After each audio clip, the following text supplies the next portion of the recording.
ರಾಮಕೃಷ್ಣನ ಸಮಯದಲ್ಲಿ ಒಂದು ಹಾಡು ಬರ್ತದೆ. ಅದನ್ನು ನಮ್ಮ ಗುರು ಮಹಾರಾಜರು ಹಾಡ್ತಾರೆ. ಬಂಗಾಳಿದೆ ಕನ್ನಡದಲ್ಲಿ ಅನ್ಯ ಚಿಂತೆಯ ಪದ್ಧತಿ ಮನವರೆಗೂ ಸಾಧ್ಯರು ಅಂತ ಒಂದು ಭಾಳ ಚೆನ್ನಾಗಿ ಹೇಳಿದ್ವಿ.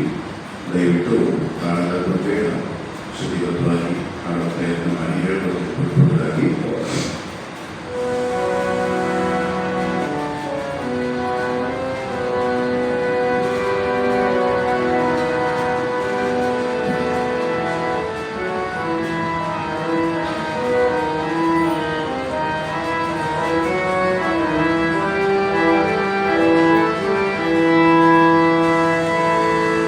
अन्य चिंतेय पथदि मनवरेदु सागिरदु ನಿನ್ನ ದರ್ಶನ ನನ್ನ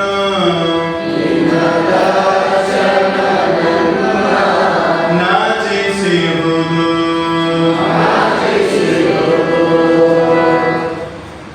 ಅನ್ಯ ಚಿಂತೆಯ ಪದ್ಧತಿ ಮನವರೆದು ಸಾಗದು, ನಿನ್ನ ದರ್ಶನ ನನ್ನ ನಾಚಿಸು. ನಾವು ಮನೆಗೆ ಎಷ್ಟು ಕರೆದಿದ್ದೀವಿ, ಅವರು ಕೂಡ ವಿಶ್ವಾಸದಿಂದ ಬಂದಿದ್ದಾರೆ. ಅವ್ರು ಬಂದಾಗ ನಾವು ಪೇಪರ್ ಓದ್ಕೊಂಡು ಹೇಗಿರುತ್ತೆ, ಅವ್ರು ಬಂದಾಗ ನಾವು ಧಾರಾವಾಹಿ ಕೂತ್ಕೊಂಡ್ರೆ ಹೇಗಿರುತ್ತೆ, ಚೆನ್ನಾಗಿರಲ್ಲ. ಅವರು ಹೊರಟೋಗ್ಬಿಡ್ತಾರೆ. ಅವ್ರು ಹೋದ್ರೂ ನಷ್ಟ. ಯಾಕೆಂದ್ರೆ ಅವರೊಳಗಡೆ ಭಗವಂತ ಇದ್ದಾನೆ, ಅತಿಥಿ ದೇವೋ ಹಾಗೆಯೇ ಪರಮಾತ್ಮನೇ ಬಂದಾಗ ನಾವು ಬಿಸಿ ಬಿಡ್ತೇವೆ ಬಡಿ ವ್ಯವಹಾರ, ಅದು ಪದ ಬಳಸ್ತೇನೆ ಅಷ್ಟೇ. ಏನೋ ಒಂದು ವ್ಯವಹಾರದಲ್ಲಿ ಕರಿತಿರ್ತೀವಿ, ಭಗವಂತನನ್ನು ಕರೆದಾಗ ತಾಳ್ಮೆಯಿಂದ ಕೂತ್ಕೊಳ್ಬೇಕು. ಅದಕ್ಕೆ ಪೂಜೆ ಸಮಯ ಪುರುಷೋತ್ತಮಾನಂದಜಿ ಮಹಾರಾಜರು ಹೇಳ್ತಿದ್ರು, ನಮ್ಮ ದೀಕ್ಷಾಗುರುಗಳು ಬೇರೆ, ಪ್ರತಿ ಕ್ಷಣ ಕೈ ಹಿಡಿದು ನಡೆಸಿದ ಮಹಾತ್ಮರು. ಅವ್ರು ಹೇಳ್ತಿದ್ರು, ದೇವರು ಬಂದಾಗ ನಿನಗೆ ಹೇಗೆ ನೋಡ್ಕೋಬೇಕಂತ ಗೊತ್ತಾಗೋದಿಲ್ಲ, ಅದಕ್ಕೆ ದೇವ್ರ ಥರ ಇರೋ ಸ್ವಾಮಿಗಳನ್ನು ಕರೆದು ಉಪಚರಿಸು ಅಂತ. ಬರೀ ಸನ್ಯಾಸಿಗಳು ಮಾತ್ರ ಅಲ್ಲ, ಸನ್ಯಾಸಿಗಳ ಥರ ಬದುಕ್ತಾ ಇರುವಂಥ ಗೃಹಸ್ಥರು ಶರಣರನ್ನು ಕೂಡ ಕಿಟ್ಟಿ ಪಟ್ಟಿ ಮಾಡೋದಲ್ಲ, ಧ್ಯಾನ ನಿರತ ಭಕ್ತರನ್ನ ಕರೆದು ಭಜನೆ ಮಾಡಿಸೋ ಮನೆಯೊಳಗಡೆ. ಆವಾಗ ಈ ಶರಣರನ್ನು ಉಪಚರಿಸಿ ನೋಡ್ಕೋಬೇಕಂತ ದೇವರು ಬಂದಾಗ ಹೇಗೆ ನೋಡ್ಕೋಬೇಕು ಅಂತ ಗೊತ್ತಾಗುತ್ತೆ. ದೇವರು ಹೇಗೆ ಮೆಚ್ಚುತ್ತಾನೆ, ವೈರಾಗ್ಯಪೂರ್ಣ ಸ್ವಾಮಿಗಳನ್ನ, ವೈರಾಗ್ಯಪೂರ್ಣ ಭಕ್ತರನ್ನು ಕರಿಬೇಕು. ಭಕ್ಷ್ಯಭೋಜ್ಯಗಳನ್ನ ಅವನಿಗೆ ಅರ್ಚಿದ್ರು ಕೂಡ ಅವನು ಆ ಭಕ್ತನ ಭಕ್ತಿಯನ್ನು ಮಾತ್ರ ನೋಡುವಂತಹವ್ರನ್ನ ಕರೆದು ಉಪಚರಿಸಬೇಕು ಆಗ ಅಂತ ಹೇಳ್ತಿದ್ರು. ಹಾಗೆ ಅನ್ಯ ಚಿಂತೆಯ ಪದವಿ ಮನವಲೆಗೂ ಸಾಗಿರು, ಎಲ್ಲೆಲ್ಲೋ ಮನಸ್ಸು ಕೀರ್ತಿ ಗುರುತಿಸ್ಬೇಕು. ನಮ್ಮ ಸಹಜ ಹುಚ್ಚುಗಳು ಇರ್ತದೆ, ಎಲ್ಲಿ ಅದು ಕರ್ಮ ಎಲ್ಲ ಹೋಗ್ಬೇಕು, ಭೋಗ ಮುಗಿಯುವವರೆಗೂ ಯೋಗ ಆರಂಭ ಆಗೋದಿಲ್ಲ. ಆದಾಗ್ಯೂ ಕೂಡ ಈ ಜನ್ಮದಲ್ಲೇ ಭಗವಂತನ ಸಾಕ್ಷಾತ್ಕಾರ ಮಾಡಿಕೊಳ್ಬೇಕು ಅನ್ನೋ ಮನೋಭಿಲಾಷಿಗಳಿಗೆ ಈ ಮಾರ್ಗದರ್ಶನ. ಆದರೂ ಮನುಷ್ಯರೆಲ್ಲರೂ ಕೂಡ ನಾವೆಲ್ಲರೂ ಪ್ರಯತ್ನ ಮಾಡಿದ್ರೆ ಒಳ್ಳೆಯದು. ಅದಕ್ಕೆ ಈ ಹಾಡು ಬಹಳ ಅದ್ಭುತವಾಗಿದೆ.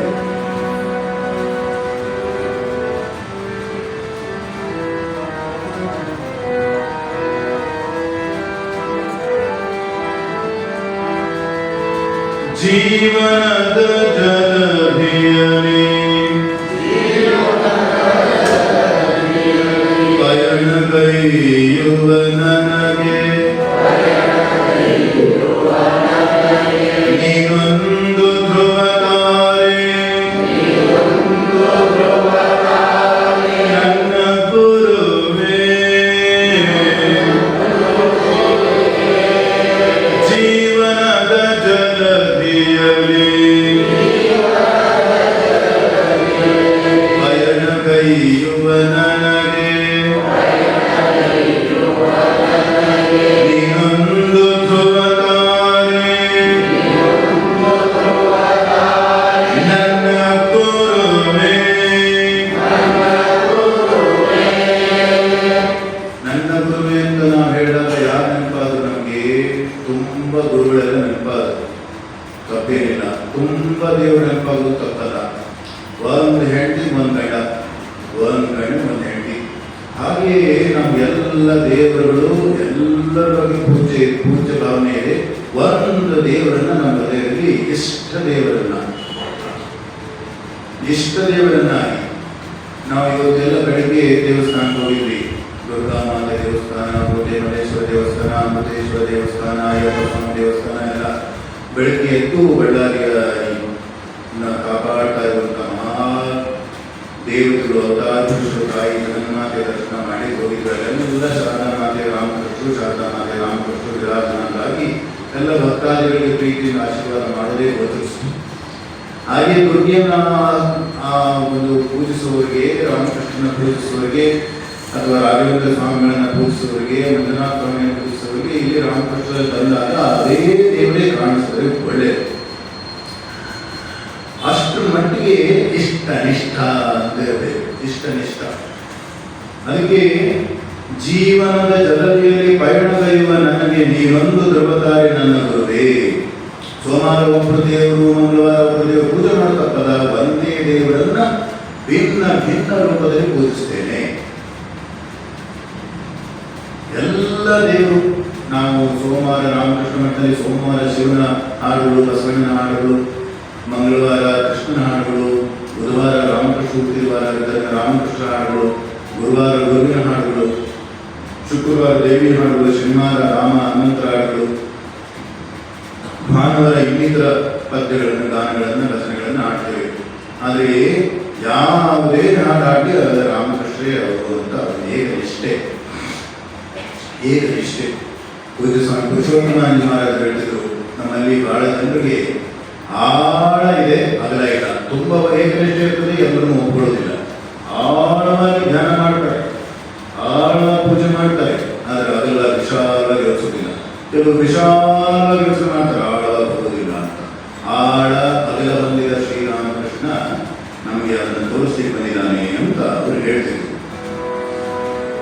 ಜೀವನದ ಜಲಧಿಯಲೇ ಪಯಣಗೈಯುವ ನನಗೆ ನೀನೊಂದು ಧ್ರುವತಾರೆ, ನನ್ನ ಗುರುವೇ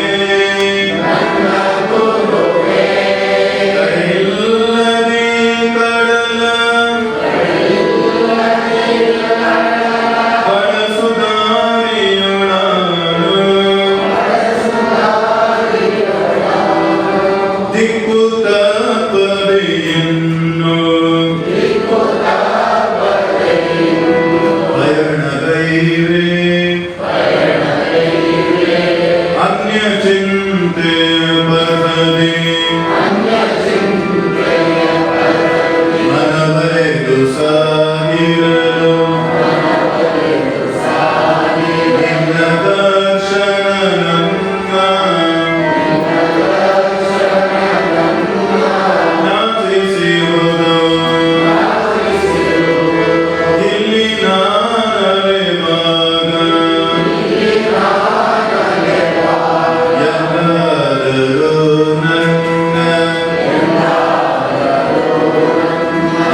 ಶ್ರೀ ಗುರು ಮಹಿಮೆ ಅದಕ್ಕೆ ಸಂಬಂಧಿಸಿದ ಹಲವಾರು ವಿಷಯಗಳನ್ನು ಇಲ್ಲಿ ಹಂಚಿಕೊಳ್ಳೋ ಪ್ರಯತ್ನ ಮಾಡಲಾಯಿತು. ಇವತ್ತು 4ನೇ ದಿವಸ, ನಮ್ಮ ಪಾಲಿನ ಕೊನೆಯ ದಿವಸ.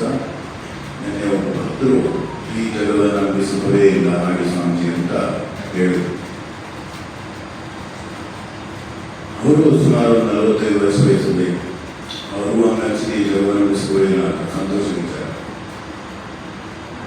ಯಾರೋ ಗೃಹ ಪ್ರವೇಶ ದಿವಸ ನಮ್ಮನ್ನು ಕರೆಕೊಟ್ಟು ಈ ಜಗವನ್ನು ನಂಬಿಸುವುದೇ ಇಲ್ಲ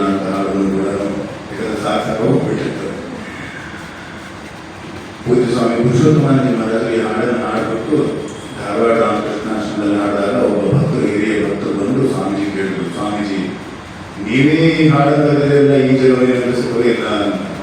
ಸ್ವಾಮೀಜಿಯ ಸಮಾಧಾನದಿಂದ ನಗುಮುಖದಿಂದ ಹೇಳಿದ್ರು, ನಮಗೂ ಬರೆದಿದ್ದಲ್ಲ ನಿಮ್ಗಳು ಬರೆದಿತ್ತು. ಈ ಜಗತ್ತನ್ನು ನಂಬಿಕೊಂಡು ಏನು ಸುಖ ಇದೆ ಅಂಥೇಳಿ ಸನ್ಯಾಸಿಗಳು ಅಥವಾ ನಿಜವಾಗಲೂ ಕೂಡ ಭಗವಂತ ಬೇಕು, ಆ ಪ್ರಪಂಚದಲ್ಲಿ ಚುಚ್ಚುವ ಮುಳ್ಳು, ನೋವು, ಇದರಿಂದ ವೈರಾಗ್ಯ ಬಂದ ಭಕ್ತರಿಗೂ ಕೂಡ ಅನುಭೂತಿ ಆಗುತ್ತೆ. ಆದರೆ ನಿನ್ನೆ ಹೇಳೋದನ್ನ ಒಂಟಿ ಅದರ ಪಪ್ಪಾಸ್ ಗಡಿಯನ್ನು ತಿಂತ ಅದರಲ್ಲಿರುವ ತನ್ನ ನಾಲಿಗೆಯಿಂದ ರಕ್ತ ಬಂದರೂ ಕೂಡ ಅದಕ್ಕೆ ಅದೇ ರುಚಿ ಅನಿಸುತ್ತೆ. ಹಾಗೆಯೇ ಈ ಮಾಯೆ ಅನ್ನೋದು ಬಹಳ ವಿಚಿತ್ರವಾದದ್ದು. ರಾಮಕೃಷ್ಣ ವಚನವೇದದಲ್ಲಿ ಬರ್ತದಲ್ಲ, ವರಾಹ ಅವತಾರ ಅಂದ್ರೆ ಹಂದಿ, ಈಗೇನು ಕನ್ನಡದಲ್ಲಿ ಹಾಗೆ ಕರಿಬೇಕಾನೆ, ಭಿನ್ನ ಭಿನ್ನ ಅವತಾರಗಳನ್ನು ತಾಳಿದ ಪರಮಾತ್ಮ. ಯಾವುದು ನಿಕೃಷ್ಟ ಅಲ್ಲ, ನಿಕೃಷ್ಟವಾದದ್ದು ಯಾವುದೂ ಇಲ್ಲ. ನಿಕೃಷ್ಟವಾದದ್ದು ಯಾವುದು ಅಂತ ಗುರುಗಳು ತುಂಬ ತುಚ್ಛವಾದದ್ದು ಯಾವುದು ಅಂತ ತಗೊಂಡ ಅಂತ ಹೇಳಿ ಗುರುಗಳು ಶಿಷ್ಯನಿಗೆ ಹೇಳಿದಂತೆ, ತುಂಬ ತುಚ್ಛವಾದದ್ದು ಯಾವುದು, ತುಂಬ ಕೆಟ್ಟ ವಸ್ತು ಯಾವುದು ತೆಗೆದುಕೊಂಡ ಅಂತ ಹೇಳಿದಂತೆ. ಅದಕ್ಕೆ ಅವನು ಅಲ್ಲಿ ಒಂದು ಕೊಳೆತ ಯಾವುದೋ ಪ್ರಾಣಿ ಬಿದ್ದಿತ್ತಂತೆ, ಅದನ್ನ ಇದು ಕೊಳೆತ ವಸ್ತು ಅಂತ ನೋಡಿದಂತೆ. ಅದು ನಿನ್ನೆ ಮಾತ್ರ ಇವತ್ತು ಮಾತ್ರ ಸತ್ತಿತ್ತಂತೆ. ಅದು ಸ್ವಲ್ಪ ದೂರದಲ್ಲಿ ಇದು ಕೆಟ್ಟ ವಾಸನೆ ಬರ್ತಾ ಇತ್ತಂತೆ. ಅದು 3 ದಿವಸ ಹಿಂದೆ ಸತ್ತಿತ್ತಂತೆ. ಅದು ಒಳ್ಳೆಯದು ಅಂತ ಅದನ್ನು ತಗೊಂಡ್ಕೊಂಡು ಹೋಗುವಾಗ ನಮಗೇನು ಒಳಗಡೆ ಸ್ಫುರಣೆ ಆಗಿ ಇನ್ನೂ ನೋಡೋಣ ಯಾವುದಾದ್ರು ಕೆಟ್ಟ ವಸ್ತು ಸ್ವಲ್ಪ ದೂರ ಅಡ್ಗಾಡಂತೆ. ಆಮೇಲೆ ಅವನಿಗೆ ಸುಸ್ತಾಗಿ ಲ್ಯಾಟ್ರಿನ್ ಬಂತಂತೆ. ಅಲ್ಲೇ ಕಾಡಿನಲ್ಲೇ ಕೂತ್ಕೊಂಡಂತೆ. ಆಮೇಲೆ ಕೂತ್ಕೊಳ್ತಾ ತನ್ನ ಮಲವನ್ನೇ ತಾನು ನೋಡ್ಕೊಂಡಂತೆ. ಇದಕ್ಕಿನ ಕೆಟ್ಟ ವಸ್ತು ಯಾವುದೂ ಇಲ್ಲ ಅಂತೇಳಿ ಒಂದು ಗಟ್ಟಿ ತೆಗೆದುಕೊಂಡು ಮಲವನ್ನು ತೆಗೆದುಕೊಂಡು ಹೋಗ್ಬೇಕು ಅಂತ ಮಲ ಹೇಳ್ದಂತೆ, ನಾನು ಒಳ್ಳೊಳ್ಳೆ ತರಕಾರಿ ಒಳ್ಳೊಳ್ಳೆ ಪದಾರ್ಥ ಆಗಿದೆ, ನಿನ್ನ ಸಮಾಜದಲ್ಲೇ ಕೆಟ್ಟೆ, ನೀನೇ ನಿಕೃಷ್ಟ ವಸ್ತು ಅಂತ ಅದೇ ಹೇಳ್ದಂತೆ. ಯಾವುದು ಕೂಡ ತುಚ್ಛವಾದದ್ದು ಕೆಟ್ಟವಾದದ್ದು ಅಂತ ಇರೋದಿಲ್ಲ. ನಾವು ನೋಡೋ ದೃಷ್ಟಿ.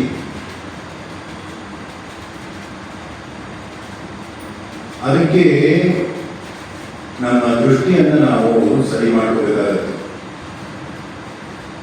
ನಮ್ಮ ಮನಸ್ಸನ್ನು ಸರಿ ಮಾಡ್ಕೋಬೇಕಾಗತ್ತೆ. ಮನಸ್ಸನ್ನು ಸರಿ ಮಾಡ್ಕೊಳ್ಳೋದು ಹೇಗೆ? ಸರಿ ಮಾಡ್ಕೋಬೇಕು ಅಂತ ಮನಸ್ಸು ಬಂದಾಗ ಏನಾದ್ರು ಯೋಚನೆ ಮಾಡ್ಬೋದು. ಮನಸ್ಸನ್ನು ಸರಿ ಮಾಡ್ಕೋಬೇಕು. ಮೊದಲಿದ್ದು ಮನಸ್ಸು ಇದೆ ಅಂತ ಗೊತ್ತಾಗಬೇಕು. ಎರಡನೇದು ಆ ಮನಸ್ಸನ್ನು ಸರಿ ಮಾಡ್ಕೋಬೇಕು ಅಂತ ಅನಿಸ್ಬೇಕು. ಸರಿ ಮಾಡಿಕೊಳ್ಳುವಂತಹ ಈ ಮನಸ್ಸನ್ನು ಸರಿ ಮಾಡಿಕೊಂಡು ಆ ಮನಸ್ಸನ್ನ ಸರಿ ಮಾಡಿಕೊಂಡಂತ ಮನಸ್ಸನ್ನ ಸರಿಯಾದ ದಿಕ್ಕಿನಲ್ಲಿ ಹರಿಸಬೇಕು, ಹರಿಯ ಪಾದ ಹಿಡ್ಕೋಬೇಕು ಅಂತೇಳಿ ನಮಗೆ ಅನಿಸ್ಬೇಕು. ಎಷ್ಟೆಲ್ಲ ಪರಿಶೀಲಿಸಿದೆ, ಇಷ್ಟೆಲ್ಲ ಮಾಡಬೇಕಲ್ಲಪ್ಪ. ಅದಕ್ಕೆ ರಾಮಕೃಷ್ಣ ಪರಮಹಂಸರು ಕಣ್ಣೀರ ಪ್ರಾರ್ಥನೆ ಮಾಡುವ ದೇವರೇ ನಮ್ಗೆ ದಾರಿ ತೋರಿಸಪ್ಪ ಅಂತ ಅವರೇ ಹೇಳ್ತಾರೆ. ಹೇಗಿರ್ಬೇಕಾದ್ರೆ ನಾವು ಭಗವಂತನ ಹೇಗೆ ಪ್ರಾರ್ಥಿಸ್ಬೇಕಂತಂದ್ರೆ, ಹೊಸದಾಗಿ ಮದುವೆ ಆಗಿರ್ತಾರಲ್ಲ ಅವಳ ಹೆಂಡತಿಗೆ ಗಂಡನ ಚಿಂತೆ ಇರ್ತದಂತೆ. ಅವಳ ಸದಾ ಅವಳು ಇದಕ್ಕೆ ಗಂಡನ ಧ್ಯಾನ ಮಾಡ್ತಾ ಇರ್ತಾಳಂತೆ. ಆಮೇಲೆ ಒಂದು ಮಗು ಆದ್ಮೇಲೆ ಅವಳು ಗಂಡ ಬಂದರೂ ನೋಡೋದಿಲ್ಲ ಅಂತ ಮಗುವಿನ ಜೊತೆ ಆಟ ಆಡ್ಕೊಂಡು ಕೂತ್ಕೊಂಡಿರ್ತಾಳಂತೆ. 2 ಪ್ರೀತಿ. 3ನೇದು ಜಿಪುಣನಿಗೆ ಹಣದ ಮೇಲಿರೋ ಪ್ರೀತಿ. ಒಂದು ಹೆಂಡತಿಗೆ ಗಂಡನ ಮೇಲಿರುವಂಥ ಏಕನಿಷ್ಠೆ, ಸದಾ ಗಂಡನ ಧ್ಯಾನ, ಅಪಾರವಾದ ಗಂಡನ ಧ್ಯಾನ. ಇದು ಹಳೆ ಕಾಲ ಅನ್ಕೊಳ್ಳಿ, ರಾಮಕೃಷ್ಣ ಹೇಳಿದ್ದು. ಈಗೂ ಇರುತ್ತೆ, ತಾಯಂದ್ರಿಗೆ ಈಗೂ ಇರುತ್ತೆ. ಸ್ವಲ್ಪ ಮಾಡರ್ನೈಸ್ ಆಗೋದ್ರಿಂದ ನಮಗೆ ವಿಚಾರ ಬರ್ಬೋದು. ಆದರೂ ಕೂಡ ಗಂಡು ಮಕ್ಕಳು ಕೂಡ ಕುಟುಂಬಕ್ಕೋಸ್ಕರ ದುಡಿತಾರೆ, ಹೆಣ್ಮಕ್ಳು ಕೂಡ ಏಕನಿಷ್ಠೆಯಿಂದ ಧ್ಯಾನಿಸ್ತಿರ್ತಾರೆ. ಆಮೇಲೆ ಹಣವನ್ನು ಕೂಡಿಟ್ಕೊಳ್ಳೋದು. ಮತ್ತೆ ಪುರಂದರದಾಸರು ಯೋಚನೆ ಮಾಡಿದಾಗ ಆ ಊರಿನ ವೇಶ್ಯೆಗೆ ಯಾರೋ ಸವಾಲು ಹೀಗೆ ಅವನನ್ನು ಆಕರ್ಷಣೆ ಮಾಡ್ತೀಯ ಅಂತ ಹೇಳಿದಾಗ ಅವಳು ನಾನು ನೃತ್ಯ ಮಾಡ್ತೀನಿ, ನೀವು ಬಂದು ನೃತ್ಯಕ್ಕೆ ಹಾಡಾಡಬೇಕು ಅಂತ ಹೇಳಿದಾಗ ಹಾಡಾಡಿದ್ರೆ ಏನು ಕೊಡ್ತೀಯ ಅಂತಲೇ ಕೇಳ್ತಾನೆ. ಅವಳನ್ನೇ ನೋಡೋಕ್ಕೆ ಹೋಗೋದಿಲ್ಲ. ಆಮೇಲೆ ಸ್ವಲ್ಪ ಏನೋ ನಾಣ್ಯ ಕೊಡ್ತಾನೆ. ಅವಳು ಬಹುಶಃ ಹಣೆ ಮೇಲೆ ಇಟ್ಕೊಂಡಿರ್ತಾಳೇನೋ, ಅವನು ಹಣವನ್ನೇ ತೆಗೆದುಕೊಂಡು ಹೋಗ್ತಾನೆ. ಅವಳು ನೋಡೋದೇ ಇಲ್ಲ. ಹಣವೇ ಅವನಿಗೆ ಮುಖ್ಯವಾದದ್ದು. ನಂತರ ಅವನು ಪುರಂದರದಾಸ ಆಗಿದ್ದು ಇತಿಹಾಸ. ಹಾಗೆ ಏಕನಿಷ್ಠೆ ಬಹಳ ಮುಖ್ಯ.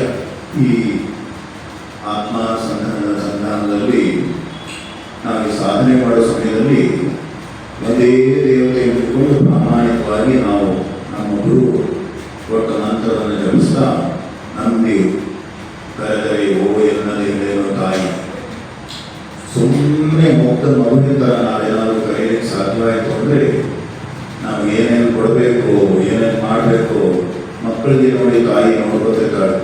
ಮಕ್ಕಳು ಸುಮ್ಮನೆ ಇರ್ತಾವೆ. ಅಲ್ಲಿ ಹೋಗಿ ನೀವು ನಾವು ಬರ್ತಿರ್ತೀವಿ, ಎಲ್ಲೋ ಒಂದು ಕಡೆ ಬಿಟ್ಟರು ಕೂಡ ಎಲ್ಲಿ ಬಿಟ್ಟರು ಮಗು ಸುಮ್ಮನೆ ಇರ್ತದೆ. ಆ ಮಗು ಮೇಲಿಂದ ಕೆಳಗೋಗಿದ್ದು ನಗ್ತಾ ಇರ್ತದೆ. ಅದಕ್ಕೆ ಇವತ್ತು ತಾಯಿ ನಮ್ಮನ್ನು ಬಿಡಿಸೋದಿಲ್ಲ ಅಂತ. ನಮ್ಮ ಈ ನಂಬಿಕೆ ಬಹಳ ದೇವರು ನನ್ನ ಕಾಯ್ತಾನೆ ಅನ್ನೋ ನಂಬಿಕೆ, ದೇವರು ನನ್ನ ಕಾಯ್ತಾನೆ ಅನ್ನೋ ನಂಬಿಕೆ ದೃಢವಾಗಬೇಕು. ಅಂದರೆ ಗುರು ದೇವರು ಮತ್ತೆ ಬೇರೆ ಅಲ್ಲ. ಆದರೆ ನಾವು ಸಾಮಾನ್ಯರಾಗಿರೋದ್ರಿಂದ ನಮ್ಮಂಥವರಿಗೆ ಇನ್ನು ನೂರಾರು ರಾಮಕೃಷ್ಣರು, ನೂರಾರು ಅವತಾರ ಪುರುಷರು, ದೇವಾನ ದೇವತೆಗಳೆಲ್ಲ ಬಂದು ಯಾರಾದರೂ ಮಾತನಾಡಿಸೋದು ಬೇಕಾಗ್ತಾರೆ. ಅವೆಲ್ಲ ಜೀವರು, ಸಾಮಾನ್ಯ. ಯಾರಾದರೂ ನಮ್ಮನ್ನು ಉಪಚರಿಸೋರು, ಹೇಗಿದ್ದೀರಾ ಅಂತ ಕೇಳೋರು ಬೇಕಾಗ್ತಾರೆ. ಆ ಹೇಗಿದ್ದಾರೆ ಅಂತ ಕೇಳ್ತಾ ಇರೋನು ಒಳಗಡೆ ಆತ್ಮದ ಜಾಗೃತಿಗೋಸ್ಕರ ಮಾಡುವವನೇ ಇರಬೇಕು ಮಹಾಪುರುಷ. ಇದರ ಭಕ್ತರಿಗೆ ಮಾತೆ ಭಗವಂತನ ಸಮಾಧಾನ ಶಾಂತಿ ಪಡ್ಕೊಳ್ಳಿಕ್ಕೆ. ಅದಕ್ಕೆ ಈ ಒಂದು ಅಪೂರ್ವವಾದ ಅವಕಾಶ ರಾಮಕೃಷ್ಣ ಬಂದಿರೋದು, ಸದ್ಗುರುಗಳು ಬರ್ತಾ ಇರೋದು, ಆ ಅವಕಾಶಗಳನ್ನು ಉಪಯೋಗಿಸ್ಕೊಳ್ಳಿಕ್ಕೆ ಪೂಜ್ಯ ಸ್ವಾಮಿ ವಿವೇಕಾನಂದರು ಒಂದು ಕಥೆ ಹೇಳ್ತಾರೆ. ಬಹಳ ಸ್ವಾರಸ್ಯವಾಗಿದೆ. ಅರ್ಥ ಮಾಡ್ಕೊಳ್ಳೋದ್ರಿಗೆ ಸ್ವಲ್ಪ ಸಾಕು. ಅರ್ಜುನನಂಥವರಿಗೆ ಒಂದೇ ಮಾಸ ಇರಲಿ, ತೊಂದರೆ ಇಲ್ಲ. ನಾವು ಭೀಮ ಅನ್ಕೊಳ್ಳೋಣ, ನಕುಲ ಅರ್ಜುನ, ನಕುಲ ಸಹದೇವ ಅನ್ಕೊಳ್ಳೋಣ. ಆ ಗುಂಪಿನಲ್ಲಿ ಸ್ವಲ್ಪ ತಡವಾಗಿ ಕಲಿತರೂ ಪರವಾಗಿಲ್ಲ. ಅದು ಉದಾತ್ತವಾದದನ್ನೇ ನಾವು ಅನುಭವಿಸೋಣ. ಭೀಷ್ಮ ಕರ್ಣ ಆಗದೆ ಇರುವಷ್ಟು ಮಟ್ಟಿಗೆ ವಿವೇಕ ಇರಬೇಕು. ಅಂತಹ ಬ್ರಹ್ಮಚಾರಿ ಭೀಷ್ಮಾಚಾರ್ಯರು ಕೂಡ ಅನೇಕ ಬ್ರಹ್ಮಚಾರಿ ಇತ್ತು. ದುರ್ಯೋಧನಕ್ಕೆ ಸಹಾಯ ಮಾಡಬೇಕಾದಂತ ನಾವು ಸಹಾಯ ಮಾಡಬೇಕಾಗಿದ್ದು ನಮ್ಮ ಅಹಂಕಾರ ವಶದಿಂದ ನಾವೇ ಅಂದ್ಕೊಂಡಿರೋ ಧರ್ಮ ಇರುತ್ತೆ. ಒಂದು ಈ ಭೀಷ್ಮರು ಅವರೇ ಒಂದು ಧರ್ಮ ಸೃಷ್ಟಿ ಮಾಡ್ಕೊಂಡ್ಬಿಟ್ಟಿದ್ರು. ಭಗವಂತನಿಗೆ ಅನ್ಕೊಳ್ಳಿ, ಬೇರೆ ವಿಷಯ. ಭಗವಂತನಿಗೆ ಅವರ ಪಾತ್ರ ಅವರು ಮಾಡಿದ್ದಾರೆ. ವಿಷ್ಣು ಸಹಸ್ರನಾಮನ ಅವ್ರ ಕಡೆ, ಭಗವಂತ ಅವ್ರ ಕಡೆ. ಆದರೂ ಕೂಡ ಅಧರ್ಮಕ್ಕೆ ಮುಂದಾಳತ್ವ ತೋರಿಸುವಾಗ ಭೀಷ್ಮಾಚಾರ ನಿಂತ್ಕೊಂಡ್ಬಿಟ್ಟು. ಹಾಗಾಗಿ ನೀಚರ ಮನೆಯ ಅನ್ನವನ್ನು ಊಟ ಮಾಡಬಾರ್ದು ಪದ ಬಳಸ್ಬಿಟ್ಟು. ಯಾರು ನೀಚರಿಲ್ಲ. ದುರ್ಯೋಧನನ ಮನೆಯ ಅನ್ನ ಊಟ ಮಾಡುವುದಿಲ್ಲ ಅಂದರೆ ಋಣ ಬಂದ್ಬಿಡ್ತದೆ. ಋಣ ಪ್ರತಿ ಬಾರಿಯೂ ಕೂಡ ಈ ಋಣಗಳನ್ನು ತೀರಿಸಲಿಕ್ಕೆ ನಾವು ಹುಟ್ಟರು. ತಂದೆ ತಾಯಿ ಋಣವನ್ನೇ ತೀರಿಸೋಕ್ಕಾಗಿಲ್ಲ. ಇನ್ನು ಸೊಸೈಟಿ ಋಣ, ಸಮಾಜದ ಋಣ, ಭೂತಗಳ ಋಣ, ದೇವರ ಋಣ, ಋಷಿ ಋಣ. ಎಂತೆಂಥ ಮಹಾಋಷಿಗಳು ತಪೋನಿಷ್ಠರಾಗಿ ಈ ಭೂಮಿಯನ್ನ ಅದೆಷ್ಟು ಸಮಾಧಾನದಿಂದ ಎಂತೆಂಥ ಸಾಮ್ರಾಜ್ಯಗಳೆಲ್ಲ ಬಂದು ಹೋದರೂ ಕೂಡ ಈ ಭರತಖಂಡ ವಿಶೇಷವಾಗಿ ವಿಶ್ವವನ್ನೇ ತೆಗೆದುಕೊಳ್ಳಿ.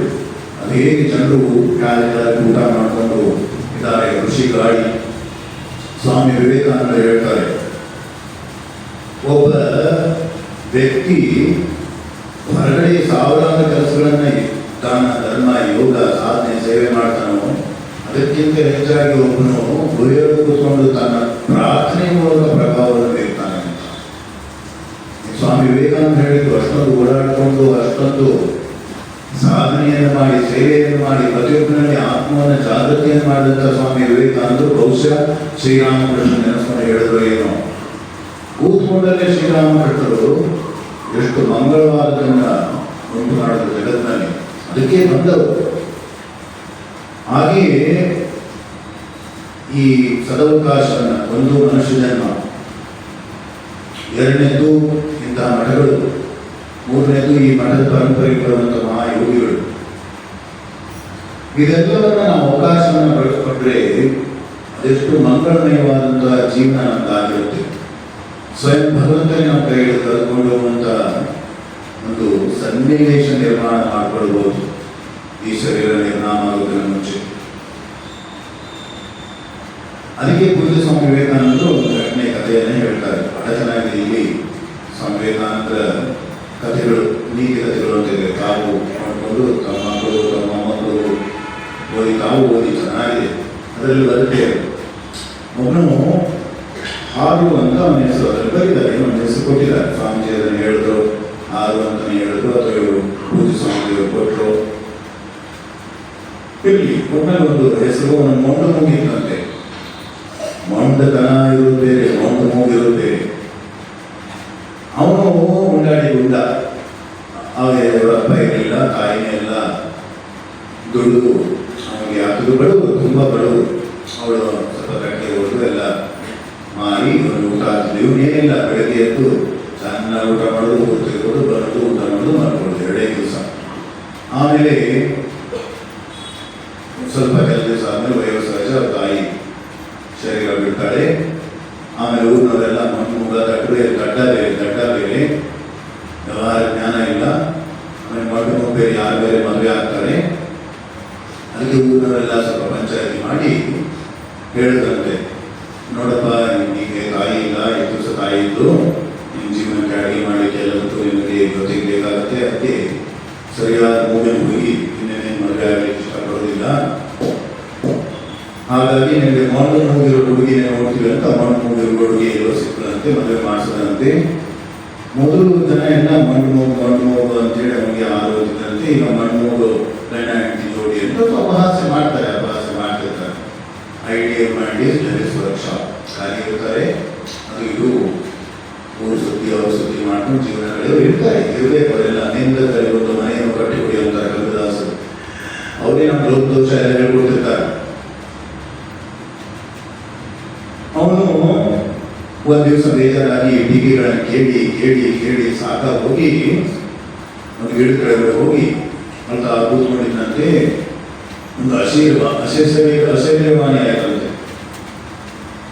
ಆ ಗಿಡದಿಂದ ಒಂದು ದೇವತೆ ಬಂದು, ಸಾಧುಗಳು ಬಂದು ಒಂದು 3 ಯಾಕೆ ಕಳ್ತೀಯ ಅಂತ ಕೇಳಿದ್ರೆ ಅವನ್ನೆಲ್ಲ ತನ್ನ ಗೋಡೆ ಹೇಳ್ಕೊಂಡ್ರು. ಒಂದು 3 ಮುತ್ತು ಕೊಟ್ಟನಂತೆ, ಪರ್ಲ್ಸ್ ಮುತ್ತು. ನೋಡು, ಒಂದೊಂದು ಮುತ್ತನ್ನ ನೀನು ದೇವಸ್ಮರಣೆ ಮಾಡಿ ಹಾಕಿದ್ರೆ ನೀನು ಕೇಳಿದ್ದನ್ನ ಕೊಡುತ್ತದು ಅಂತ. ಬಹಳ ಖುಷಿ ಆಯ್ತು. ಯಾರು ಕಷ್ಟಕ್ಕೆ ಆಗ್ತಂದ್ರೆ ಖುಷಿ ಆಯ್ತು, ದೇವರು ನನ್ನ ಮದುವೆ ಅಂತ. ಆಮೇಲೆ ದೇವರು ನನ್ನ ಮದುವೆ ತರೋ ಒಂದು ಮರ್ಬಿಡ್ತೀವಿ ನಾವು. ಅದಕ್ಕೆ ದೇವರು ಬೇರೆ ರೂಪದಲ್ಲಿ ಬರ್ತಾನೆ. ಯಮನೇ ರಾಮ ಬರ್ತಾನೆ, ಯಮನೆಲ್ಲೂ ಕಾಣನೆಂದನೆ ಬೇಡ, ಅವನೇ ನಮಗೆಲ್ಲ ತೊಂದರೆ ಕೊಡ್ತಾನೆ ಬೇರೆ ರೂಪದಲ್ಲಿ. ಯಾಕೆಂದ್ರೆ ನಾವು ಕೃತಜ್ಞತೆಯಿಂದ ಅವರನ್ನು ಸ್ಮರಿಸೋದಿಲ್ಲ. ನಮ್ಮ ಕಾಲ ಸರಿಯಾಗಿ ಬಂದು ನಮಗೆ ಪ್ರೀತಿ ವಿಶ್ವಾಸ ತೋರಿಸಿ ನನ್ನ ಕೈ ಕೆಳದವ್ರನ್ನ ತಂದೆ ತಾಯಿಗಳನ್ನೇ ಮರೆಪಡ್ತಾರೆ ಮಕ್ಕಳು. ಇರಲಿ, ಅವನು ಭಾಳ ಬೇಗ ಬೇಗ ಮುಚ್ಚಿಟ್ಟಿದೆ ಅಂತ ಏನೋ ನಮ್ಗೆ ಸಿಕ್ಕಾಗ ಮತ್ತೆ ಹೋಗ್ಬಿಡ್ತೀವಿ. ಕೊಟ್ಟವ್ರಿಗೂ ಕೂಡ ಮರೆತು ಬಿಟ್ಟು ವಾಪಸ್ ಹೋಗ್ಬಿಡ್ತೇವೆ. ಹೋದವನು ಹೆಂಡತಿ ಹತ್ರ ಹೇಳ್ದ, ಖುಷಿ ಆಯಿತು, ಇಬ್ಬರಿಗೂ ಅವಮಾನ. ಊರಿನಲ್ಲಿ ಮಣ್ಣು ಮೂಗು ಅಂತ ಗಂಡ ಹೇಳ್ದ, ಈ ನಾವು ಸಂಪತ್ತನ್ನು ಕೇಳೋಣ, ಐಶ್ವರ್ಯ ಇಲ್ಲ ಮಾತ್ರ ನನಗೆ ಇಲ್ಲ ಬೇಡ, ಮೂಗು ಚೆನ್ನಾಗಿಲ್ಲ, ಎಲ್ಲರೂ ಅಭ್ಯಾಸ ಮಾಡ್ತಾರೆ, ಮೊದಲು ನಮ್ಮ ಮೂಗು ಚೆನ್ನಾಗಿ ಬರಲಿ ಅಂತ ಕೇಳೋಣ ಅಂತ. ಗಂಡ ಹಣ ಅಂತ, ಇವಳು ಮೂಗು ಅಂತ. ಈ ಜಟಾಪಟಿ ಮಧ್ಯೆ ಸ್ವಲ್ಪ ಜಗಳ ಆಗೋದ್ರೆ ಒಂದು ಸ್ವಲ್ಪ ಹೆಂಡತಿ ಜೋರಿರ್ತಾಳೇನೋ, ನಮ್ಗೆ ಒಳ್ಳೆ ಮೂಗುಗಳು ಬರಲಿ ಅಂತ ಒಂದು ಓದ್ಬಿಡ್ತಾಳೆ. ಏನು ಕೇಳಿದ್ರು ಅಂದ್ರೂ ನಮ್ಗೆ ಒಳ್ಳೆ ಮೂಗುಗಳು ಬರಲಿ ಅಂದರೆ ಮೈ ತುಂಬ ಮೂಗುಗಳು ಬರ್ಸ್ಕೊಳ್ತೇವೆ. ಕೇಳಿದ್ರು ಕೊಡುತ್ತೆ, ಅದು ಸಮಸ್ಯೆ. ಒಳ್ಳೆ ಮೂಗುಗಳು, ನಮ್ಮ ಮೂಗು ಬರಲ್ಲ, ಮೈ ತುಂಬ ಮೂಗುಗಳು ಮಾಡ್ಕೊಂಡು ಹೋಗೋದು. ಇರೋ ಒಂದು ಮೂಗನ್ನು ಮೇಂಟೈನ್ ಮಾಡೋದೇ ಕಷ್ಟ. ಅಜ್ಜಿ ಹೇಳ್ತಾ ಇರ್ತಾರೆ,